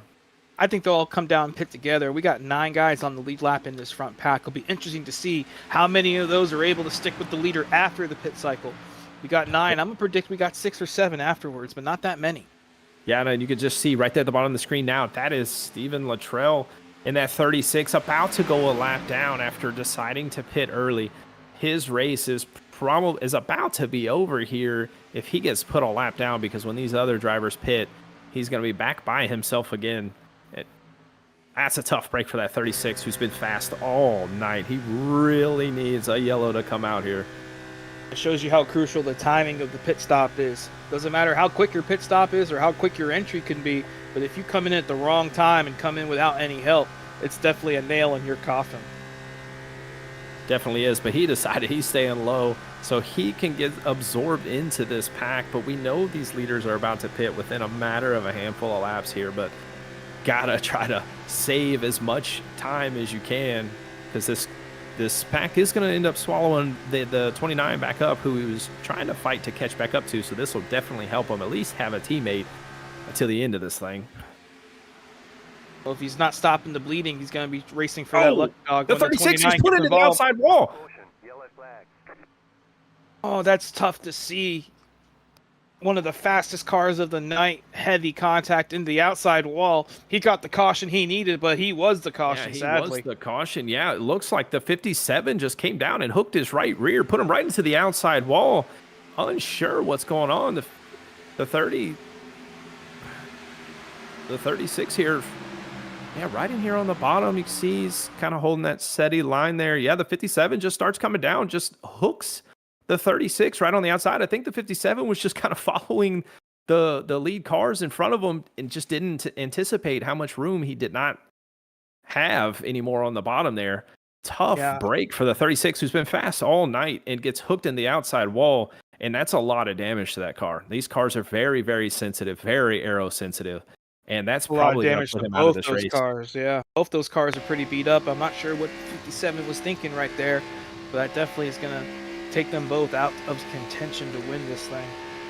That most definitely is, but the 29 unfortunately got passed by the leaders there right before that yellow happened, and he was 2 laps down instead of 1. So tough break for him now. His race is pretty much going to be done for because he's too many laps down. Now, granted, there may be some cautions that might get him back going, but these drivers aren't going to be pitting no more, so the wave around option is going to be going. He's going to have to aim for that lucky dog, but being 2 laps down is going to be tough to recover from that. But this is really going to stack everything up here for probably a 12, maybe 11 lap dash with only 11 cars on the lead lap. But that one of those drivers on the lead lap is that 57 who just took that hard hit. He's got a lot of left side damage. So only 10 cars on the lead lap with about close to 10 to go. This should be pretty exciting. But I'm going to tell you what, man, I think we got a sleeper back here of Steve Vest in that 60. I hadn't talked much about him. He's just kind of been just minding his own business. But 10th place with a clean car. I wouldn't count that 60 machine out of this thing. Just laying in the weeds, waiting for an opportunity. The snake in the grass, and he's going to pounce when he feels and deems it to be time. I expect him, like you just said, I expect him to be up front fighting for the win at the end of this thing. He's got plenty of time to do it.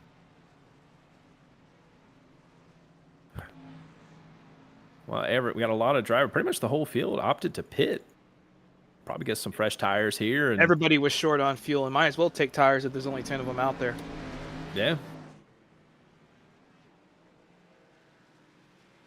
So we'll see how they line up once we get back onto the straightaway here. But yeah, only 10 cars, as mentioned, on the lead lap. But we got a few drivers that are staying out, most likely going to take the wave round. So we may see that 10-car field turn into 14 here.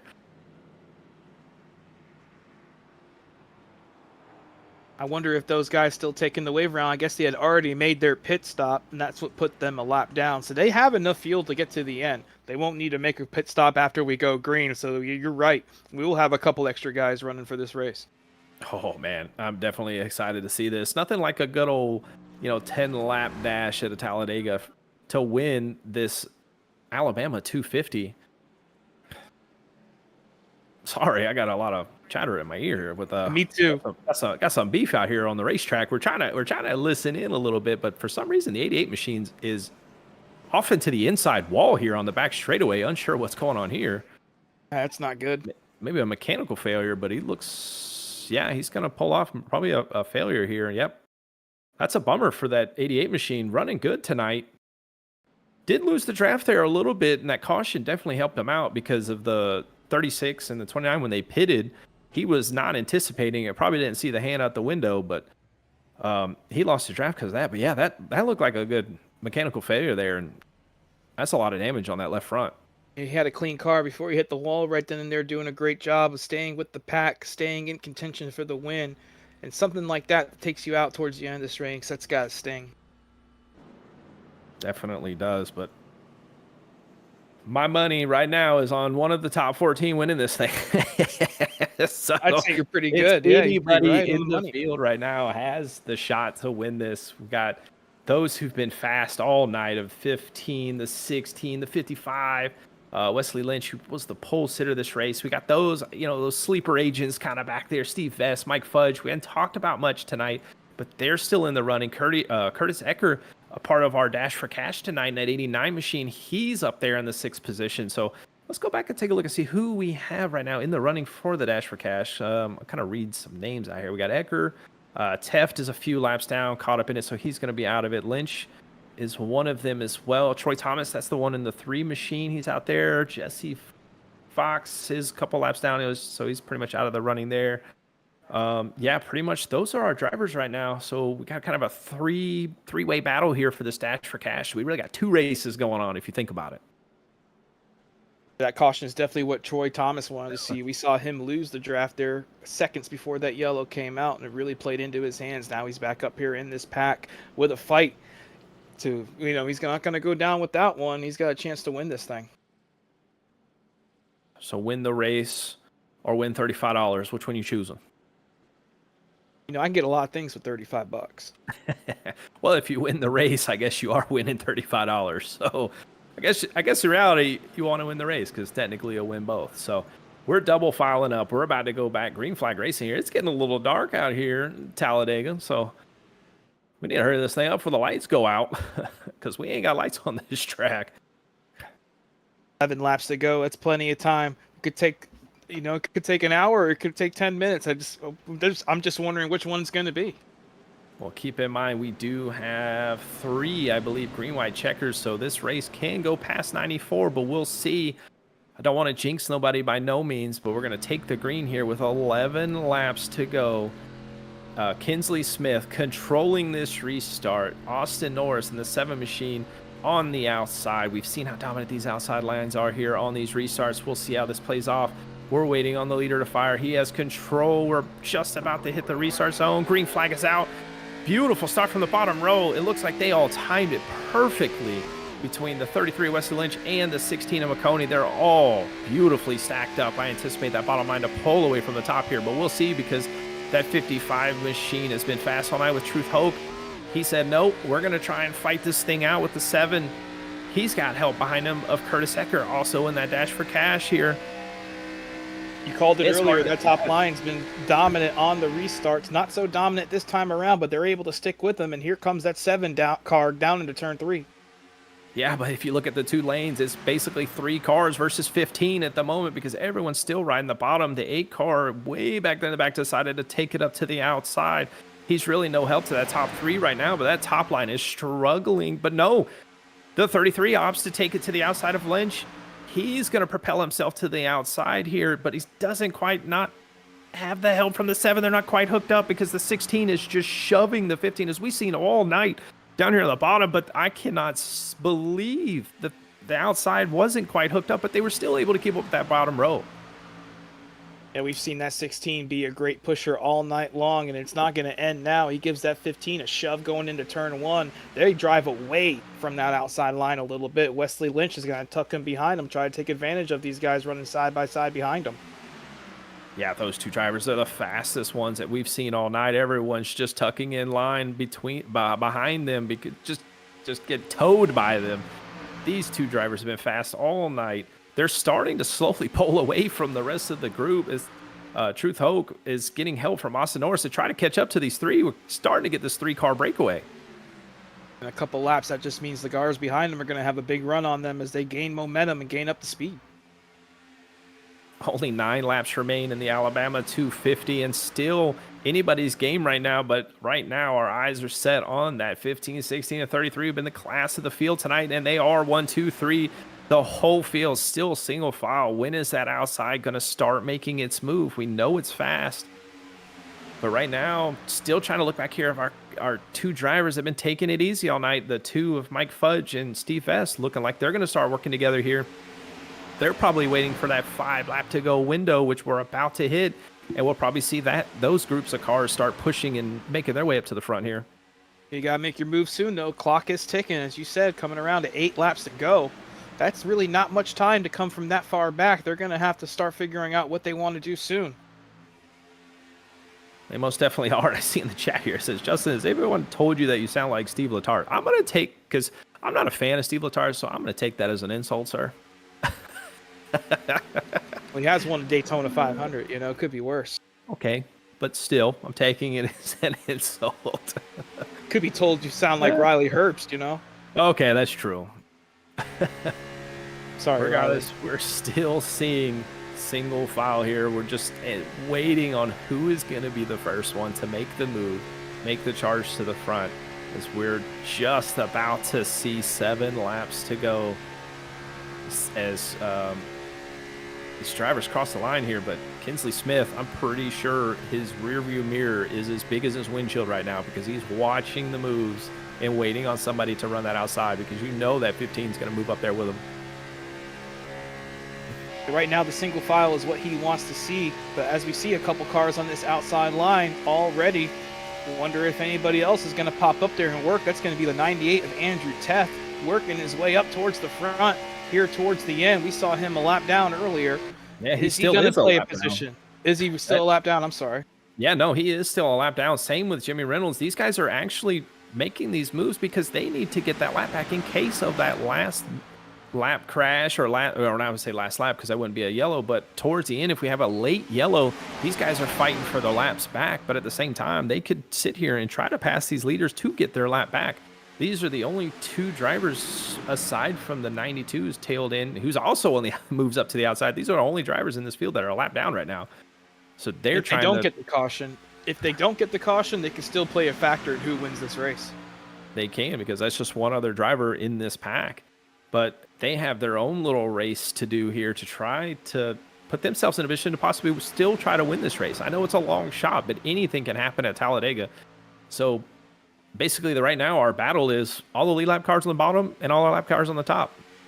Almost like a restart back in the 90s, but opposite. At which one of these cars on the insides we see the 7 car do? He's going to pop up to the outside in front of Andrew Teth, try to take some of that momentum and go to the front. He's making his move with 5 laps to go. Is Wesley Lynch going to come up there too? I think so. Wesley Lynch to the top side, trying to get a little bit of help from that 7 car. They're going to try to make their move here now. It definitely looks like 5 laps to go was the window to start making the move. Wesley Lynch is going to use the lap traffic. Almost a late block there. Thought better of it, of the 16. Kinsley, as he's seen the outside move, tried to block it, wasn't able to. Now stuck in the sucker hole as we're 3 wide, almost 4 wide, going off into turn 3. The 15 stuck in the middle, trying to find an opening on the bottom, and it does right in front of the 55 machine. Truth Hoke went from the lead all the way back to about 8th place there in just a matter of a second. But he can't panic. Still plenty of time for him to get back up towards the front. Still 4 laps to go as this 7 car goes to the inside of Wesley Lynch. He is the leader at the line. But there is still plenty of racing left. Any one of these guys can come home a winner. Oh, we got a wreck in the back. The 92's around right in front of the nose of the 3. The yellow's going to come out. Oh, no. Mike Fudge hard into the outside wall. Night's over with. It looked like the lap car of Timothy Eisbrand or the 3 may have made a late move there to the outside and spun out right in front of the field here. And we've seen it multiple times tonight, lap cars being the cause of these cautions, and this is going to be another one. It looked like the 3 car maybe just got up into him going down into turn 1, spun him out. Looks like maybe they almost met in the middle there. What do you think, Justin? Yeah, it almost looks that way. It's tough to tell because it looked like the 3 may have tried to move up to help the 15 and the 92 of Timothy. Probably didn't see it or probably didn't hear it on his spotter. And yeah, they met right in the middle. The real victim in that, Mike Fudge in the 2 car. He's got a meatball I mean, flag. it's He's just going a to have to bummer. come down and get it fixed. Yeah, that is definitely a bummer. He saw the opening and tried to take it. It was the right call to do, but the 92 coming back up, there was just nothing he could do. Even if he rewinds that and tries it again, I don't think there was anything Mike Fudge could do to get out of that wreck. I don't think so. He could have pulled his internet cord out or something. That's about it. But it's going to set us up here for a green-white checkered, which is going to be pretty insane up front. Yeah, it's going to be one of our 3 green-white checkers of tonight. Definitely going to be used. So we are definitely going into overtime tonight as these drivers all kind of wind back down into the pace car. All those nerves are catching up to them. The emotions are building up. But one of the luckiest recipients of that, I believe Jimmy Reynolds is going to get that wave around. We've seen those guys try to drive to the front, almost got it, and it's going to pay off for him. So he is going to have a green-white checker, and it put him on that lead lap. There's only 13 cars on the lead lap right now, so he'll be that 14th in 3 laps. It might be enough to get himself at least maybe in that top 5 range, but going for a win's going to be tough, but we'll see. Anything can happen at Talladega. And we saw him 2 laps down with that caution for the 36 a couple laps ago. He got one of those back with the wave around, and he's going to get another one here with the lucky dog. That's going to be a great comeback by that 29, no matter what happens here on this green-white checkered to him. Yeah, you see some of these drivers coming down pit road here. The 3 machine was involved in that incident. Car looks a little banged up on that left front. You also saw the... What else came up pit road here? I'm getting all lost here. It was the 2 machine. A little bit of a switch up front. The 29 did not get the wave around, did not get that lucky dog. It actually went to the 98 there. Maybe the 29 had some sort of car contact or something that last lap before the yellow, and it cost him the lucky dog as the 98 is the recipient of the wave around. Yeah, that's a bit of a shock. I'll definitely have to take a look at the take a look at that because there was no contact. Now, well, that's iRacing does act in funny ways. So a lot of these drivers bump draft. Yeah, a lot of these drivers when you do a bump draft, it'll pop up on your screen as a car contact. But any time there's a caution, if you have any car contact of sorts, it will strip that lucky dog from you. So that's tough. That's tough. But there's nothing we can do about it. It's just part of the coding of iRacing. I'd be bitching up a storm right now. Well, we all have been bitten by it before. I know I have quite a few times. But our pole sitter of tonight's race always finds himself up front on these restarts here. He's back in the lead. Austin Norris with that power move to get back up to the front here. It's going to be restarting on that outside. We've seen Greg McConey as well as Kinsley Smith, those 2 fastest drivers we've seen tonight. They're going to be lining up second row. Truth Hoke back here in the 5th position, and it'll be on the outside of Curtis Ecker, a part of the Dash for Cash drivers here. We still got 3 of them in the running. So, yeah, Blake Davis. We haven't talked too much about Blake Davis. He got lost to draft early on in this race, but is finding himself up here in the 7th position. Yeah, that's pretty much going to wrap up who we have. Everyone else currently is on pit road getting some damage fixed. Steve Vest back here at the end of this. Still no damage on that machine. Keeping an eye on that 60. Looks like he's about to come down pit road here. Be interesting to see which one of these guys in that second row is able to give the right push. Austin Norris, Wesley Lynch, they're going to be looking in their mirrors trying to get a push from the 16 and the 15. And we've seen that top line be, dominant coming off of turn 2 on these restarts. Be interesting to see if it happens yet again here on the green-white checkered. So looking at some of our chat here before we go green for possibly our final time tonight. He said, I wonder if he said fudge as he crashed. Oh man. And then how much cash is on the line tonight? Looks like we have $35 on the line tonight for a handful of these drivers. So not only are they all shooting for that place up front to talk to us up here in the podium tonight and Alabama 250 winner, but also possibly our highest finisher tonight. We'll talk to of our Dash for Cash if you know they don't win. But from what I'm seeing, I'm sure our Dash for Cash winners tonight is going to win this race. It's going to be hard to get around that 33 car, Leslie Winch. He is one of the most experienced guys in this field, and he's made it look so tonight. He's been running up front from the start of this race, won the pole, and here we are coming to a green-white checker, and he's sitting up front P1. Well, I'm not going to count out some of these guys back here, like Curtis Ecker, as well as Truth Hulk. We've seen speed tonight, so these guys are the third row here, but I think they're in that money seat as well because the two cars in front of them, they're going to be doing all that pushing and shoving, and these guys back here are just going to build up that momentum and make that power move. So these guys back here in those third and fourth rows, you cannot count them out, even on a green-white checkered. How long do you stick with the guy in front of you? If you're Greg McConey, if you're Kinsley Smith, how long do you push the guy in front of you before you make a move for yourself to try to win this race? Honestly, with this car and this package, you have to make that move as late as possible because you're just going to have to side draft off of them and hope for the best because as soon as you pull out, you kill your momentum unless you have somebody helping you. So I anticipate these guys are going to hook up all the way until the tri-oval on the last lap here, but I may be wrong because I'm not the one driving. I'm up here with you in the booth talking about what an excitement race we're about to see here. William Lynch awaiting the flagman. He finds it. He hits that loud pedal. Beautiful start between him and McConey. They get the launch on the bottom, but the top line right now is built up. They are all nose to tail. I anticipate seeing that 7 getting a monster run off turn 2 with that Kinsley of the 15 pushing very hard on right behind him. Does Wesley turn up the block, or does he stick with the 16 here on the bottom? Might win or lose him this race. He looks like he's going to stick to the bottom, and that 7's going to get to his right rear. Well, he knows the speed of that 16 as well, and the 16's been very good at pushing all night. He's pretty much pushed the 15 and worked with a 33 as well. So he's picked his partner, his dance partner for this race. But I pay no mind. The 33 has to realize that last lap, he's not going to have no friends. But right now he does. It's a little bit of bumping. You see them cars swirling around as we're about to come take the white flag. Let's see if a yellow comes out before then. If not, this race is going to be set. And we get across it. William Lynch is going to lead across the white flag. 1 lap to go in the Alabama 250. I guess it's not really a 250 no more. But look at the 16. He's going to make the move early on the outside. Gets that power move. He knows the 7's coming up behind him, but is the 7 going to push? He is. Kinsley's going to move up the middle, making the run. He has the help from the 89 of Curtis Ecker for this Dash for Cash. Here we go. 3 wide for the lead. As we get a spin off from the back, we'll go back and take a look at that later. But the battle right now, 3 wide for the lead. Big move by Wesley Lynch. Be Kinsley and they're oh my goodness, it's nice and tight. No, he's gonna spin Austin around. Our field has moved into a 3-car battle for the lead. William Lynch with Truth Hulk on the inside. Is he gonna make the move to the outside? No, he's looking inside. He's looking inside. He gives him the wiggle. No, Wesley Lynch, pole sitter 2 checker tonight.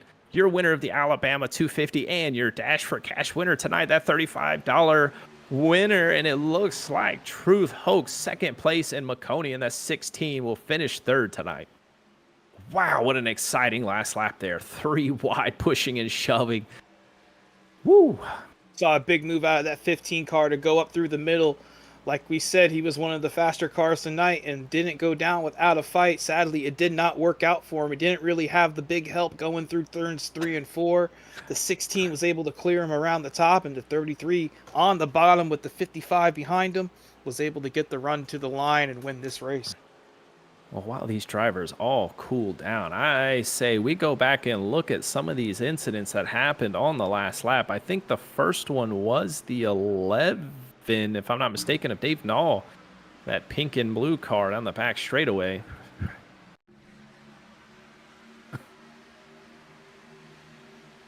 Seems like a little contact there with Mike Fudge. Mike Fudge just came up on the straightaway, got into his left rear, sent the 11 car spinning. It's like we've seen many times tonight. It's probably the 3rd or 4th guy we've seen spinning down there on the inside. Just a little incident there on the last lap with Mike Fudge. Yeah, you can see didn't really cost them both much. They were both able to come home in the top 15. Yeah, it looked like Mike Fudge just moved up just a little bit and just caught the left rear of the 11 there. You can see there, but 11 with a great job keeping it off that inside wall there and keep it going. But yeah, tough break because, you know, the driver, nothing like getting taken on the last lap. As you see our second wreck here between Austin Norris and the 15 of Kinsley Smith, how fast they were tonight. But yeah, that main last lap, right? You got to do what you got to do to try to keep the momentum on the car. Just tight racing, desperate racing there coming through the last turns of the race, and contact is bound to happen, and it just didn't work out for some of these guys. Yeah, then, and two, it looked like, Austin was committed to pushing that 16. The 16 was really holding his line, and Austin was just following along, and the 15 just wasn't. He was kind of forcing that 3 wide and just wasn't wanting to give up that bottom lane. And like you said, that's hard racing on the last lap of Talladega. Wouldn't expect to see anything different. Just try and put yourself in position to win. Sometimes it just doesn't all come together, and that's just one of those situations. But it did come together today for that 33. Yes, it did. So let's see if we can find some of our drivers tonight so we can talk to. Sorry about that. See, I'm trying to find old Greg here. Well, I'll tell you what. Well, while we look around here, I know Wesley Lynch is ready for us. So we'll go ahead and bring, well, I lost him. He was there for me. I don't know where he's at now. Just an exciting race from start to finish. We saw these guys take it easy early, but they made up for it at the end. 3 and 4 wide coming to the finish. Can't get much better than that. Yeah. Trying to see. Do any of you guys see him? Yeah, there we go. See if we can get him pulled up here, Johnny. I think mine's acting a fool here. There we go. Greg McConey, you got a copy. Yes, sir. What's up, guys? Well, I'm going to tell you what, we loved seeing that 16 machine of that Greg Biffle machine running up front all night. You were amazing in the draft here. Tell us a little bit how your race went, man, and what put you here in the podium. I had a good race. I felt good. I qualified up front. I knew I had the speed, and I just love this car with this aero package here. It's so much fun. It's so realistic, at least to me. You're really able to get the side draft on the outside and the inside. You can push as much as you want. I love being able to go and see like 206 as we go flying off into the corner on the backstretch. But no, it was a good race. Worked with the Misfit guys, worked with Austin in the 7 there, worked with Kinsley in the 15. So great race, a lot of fun hanging out with these guys, and real competitive. We got green flag stops, so I'm very happy. And then at the end, the 7 and I hooked up on the outside, and then we saw Kinsley get the big run down to the middle lane, so we were 3 wide on the back stretch. I knew I had to side draft Kinsley, which I did. Austin was able to stay on my bumper, pushed me ahead. I dropped down to hopefully hold off that inside line a little bit, or at least slow him down a touch with the side draft, and either get the push from Kinsley or jump back up and work with Austin. But Austin and Kinsley got together. Just nothing at that point. I couldn't control it. So I knew there I had a shot to try and work with the teammate in truth, but just we weren't far enough that him and I could hook up and make a run, and ended up falling to 3rd, and I'll take it. You know what? A long race, 97 laps, 96, whatever it is. And to take this throwback Biffle scheme to P3 is fun for me. Most definitely. Well, man, congratulations on that top 3. But before we let you go and celebrate with your team, man, is there anybody else you'd like to thank tonight that got you here on this 3rd place finish tonight? First off, I got to thank Andrew. He puts on a great league. I love coming in and racing with these guys, especially on Fridays. Just so much fun. A lot of great competition. A lot of just great people to be with and race around. So big shout out and thanks to him. Shout out to all the guys that race with the Misfit group, Troy, Teft, Truth, Jesse, all the other guys that were there racing with us. That was always fun. Austin gave me a big shot at the end, put me in a chance to go win this thing. So Austin, appreciate all the help, man. Thank my other quote unquote sponsors in Boffman Excavating and McConey Crafting and Design, Magical Mamas Crafting and Collectibles, which is my wife's company. Shout out to them. My wife, Sydney, does a great job. Thank you to her for letting me come drive pretend race cars. And, thank you guys. You guys, can't wait to go back and watch this race, go see the stream. And that was fun. We'll see what happens going on from here. Yeah, man, it was definitely a lot of fun. And I love the business name, Magical Mamas. I love it. Well, man, again, congratulations on the top 3, man. And we'll talk to you again soon, man. Sounds good, guys. Thank you very much, and everybody stay safe. Yeah, you too, man. That was your 3rd place finisher tonight. So, Sean, it looks like you got caught up with our 2nd place finisher tonight. Truth Hoke, man. 2nd place run tonight. How you feeling, man? That was quite a long race. Did you think you had anything for him coming to the line? Nah, I didn't. I didn't think I had anything for him. It was just when I got to his bumper going down the backstretch, it's like, either I'm going to blow up or I'll finish second. I want to at least finish second. And I didn't let off. Sometimes that's what you got to do to try to win one of these races, man. You just got to be there at the end. Was there any point in the race tonight where you felt like you had to make a move, or you felt like you just didn't have the car underneath you? There's a couple times I felt that I just didn't have the car to be up front. But I could draft good, but just it wasn't fast enough out front. Well, amazing job tonight, man. You came home in second, had a shot at the win on the last lap. Is there anybody you want to shout out for your 2nd place run? Yeah, I'd like to thank my wife and then my team, the Misfits with Troy, Jesse, Christopher, and Thelm, and Andrew and Greg was in there tonight, Curtis. And I just want to thank that. And you guys for broadcasting. Can't wait to watch it back. Well, either way, man, you did an amazing job. I'm sorry to cut you off. Keep going. Oh, and Andrew for putting these on. They're so much fun. They do put on one hell of a show. Congratulations on your 2nd place run, man. Try not to celebrate too hard. Thank you very much. You have a good night. You too, buddy. Later. I'm going to send it over to Justin. He's going to be with our winner, Wesley Lynch. Wesley Lynch. Oh, man. Races Elite, Alabama 250 winner. Started from the pole, winning this race tonight and bringing home the $35 a night. Tell me, man, how are you feeling? I'm pumped. That was awesome. I'll tell you what, that was an exciting race watching you battle with all of these skillful drivers up here. You were first, you were back to 10th, back to first. It just seemed like it wasn't a very tame race. You guys were able to, during those parts of the race where everything was kind of single filed out, you still found your way to get up to the front, man. And I'm curious to know how you were able to weave through this traffic with that 33 machine today.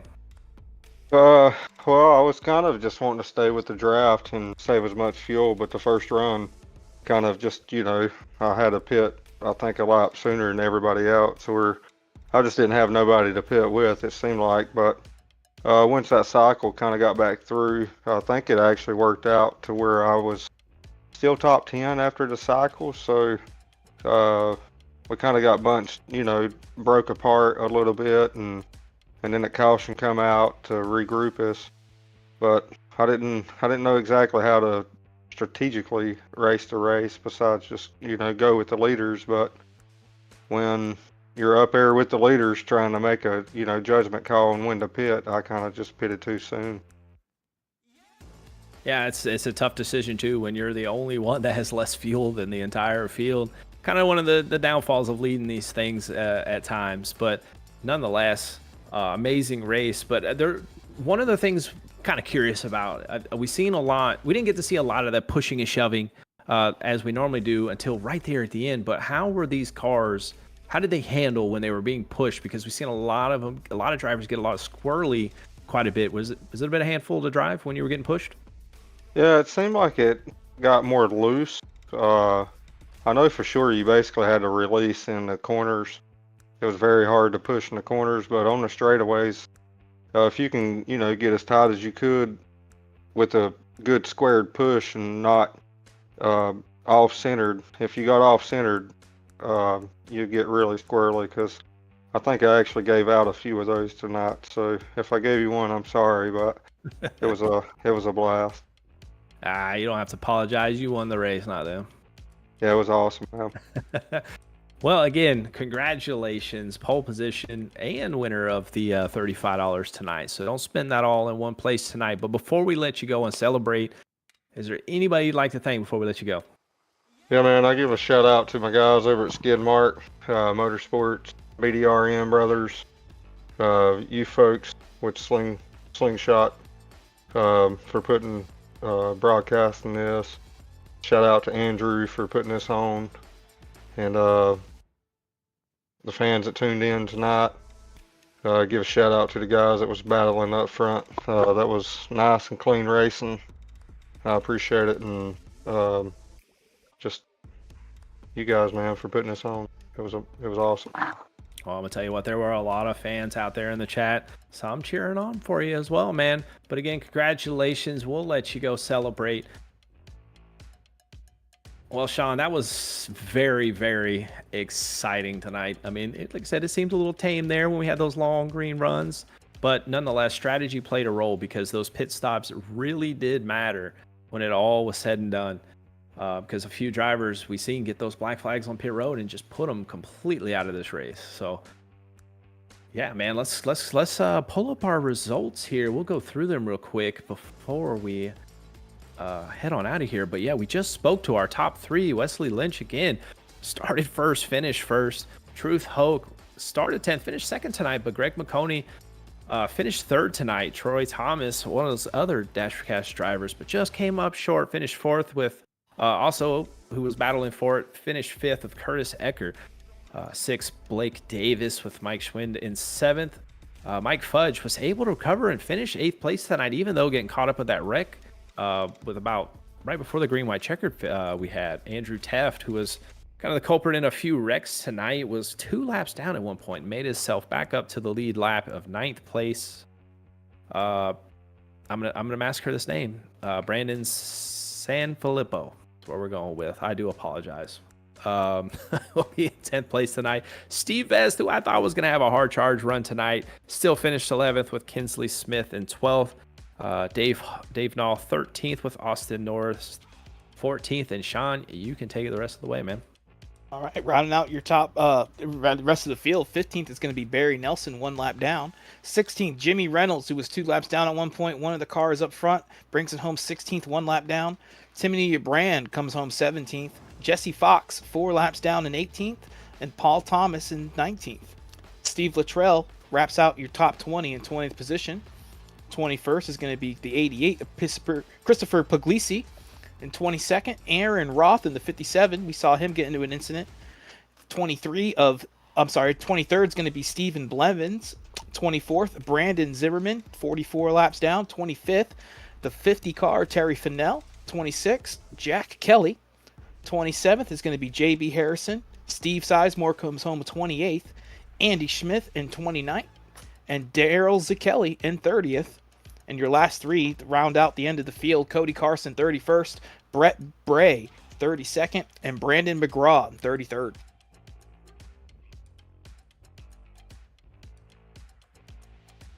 Excuse me, only 33 drivers started this race. We only had 20 finish, but nonetheless, still all the excitement built up there in the last green, white, checkered.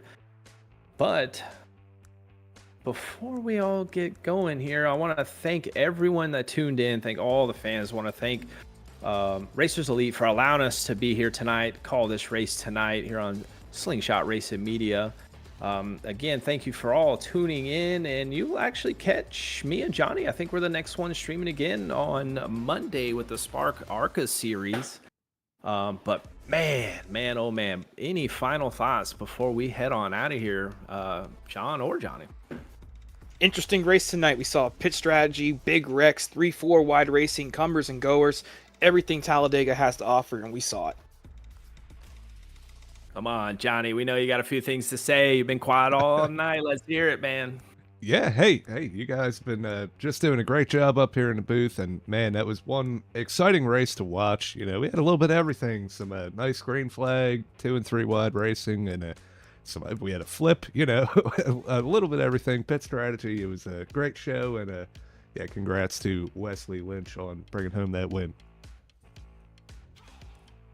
Well, again, thank everyone for watching, and we will see you guys next time here on Scene Shot Racing Media. Thank you, guys.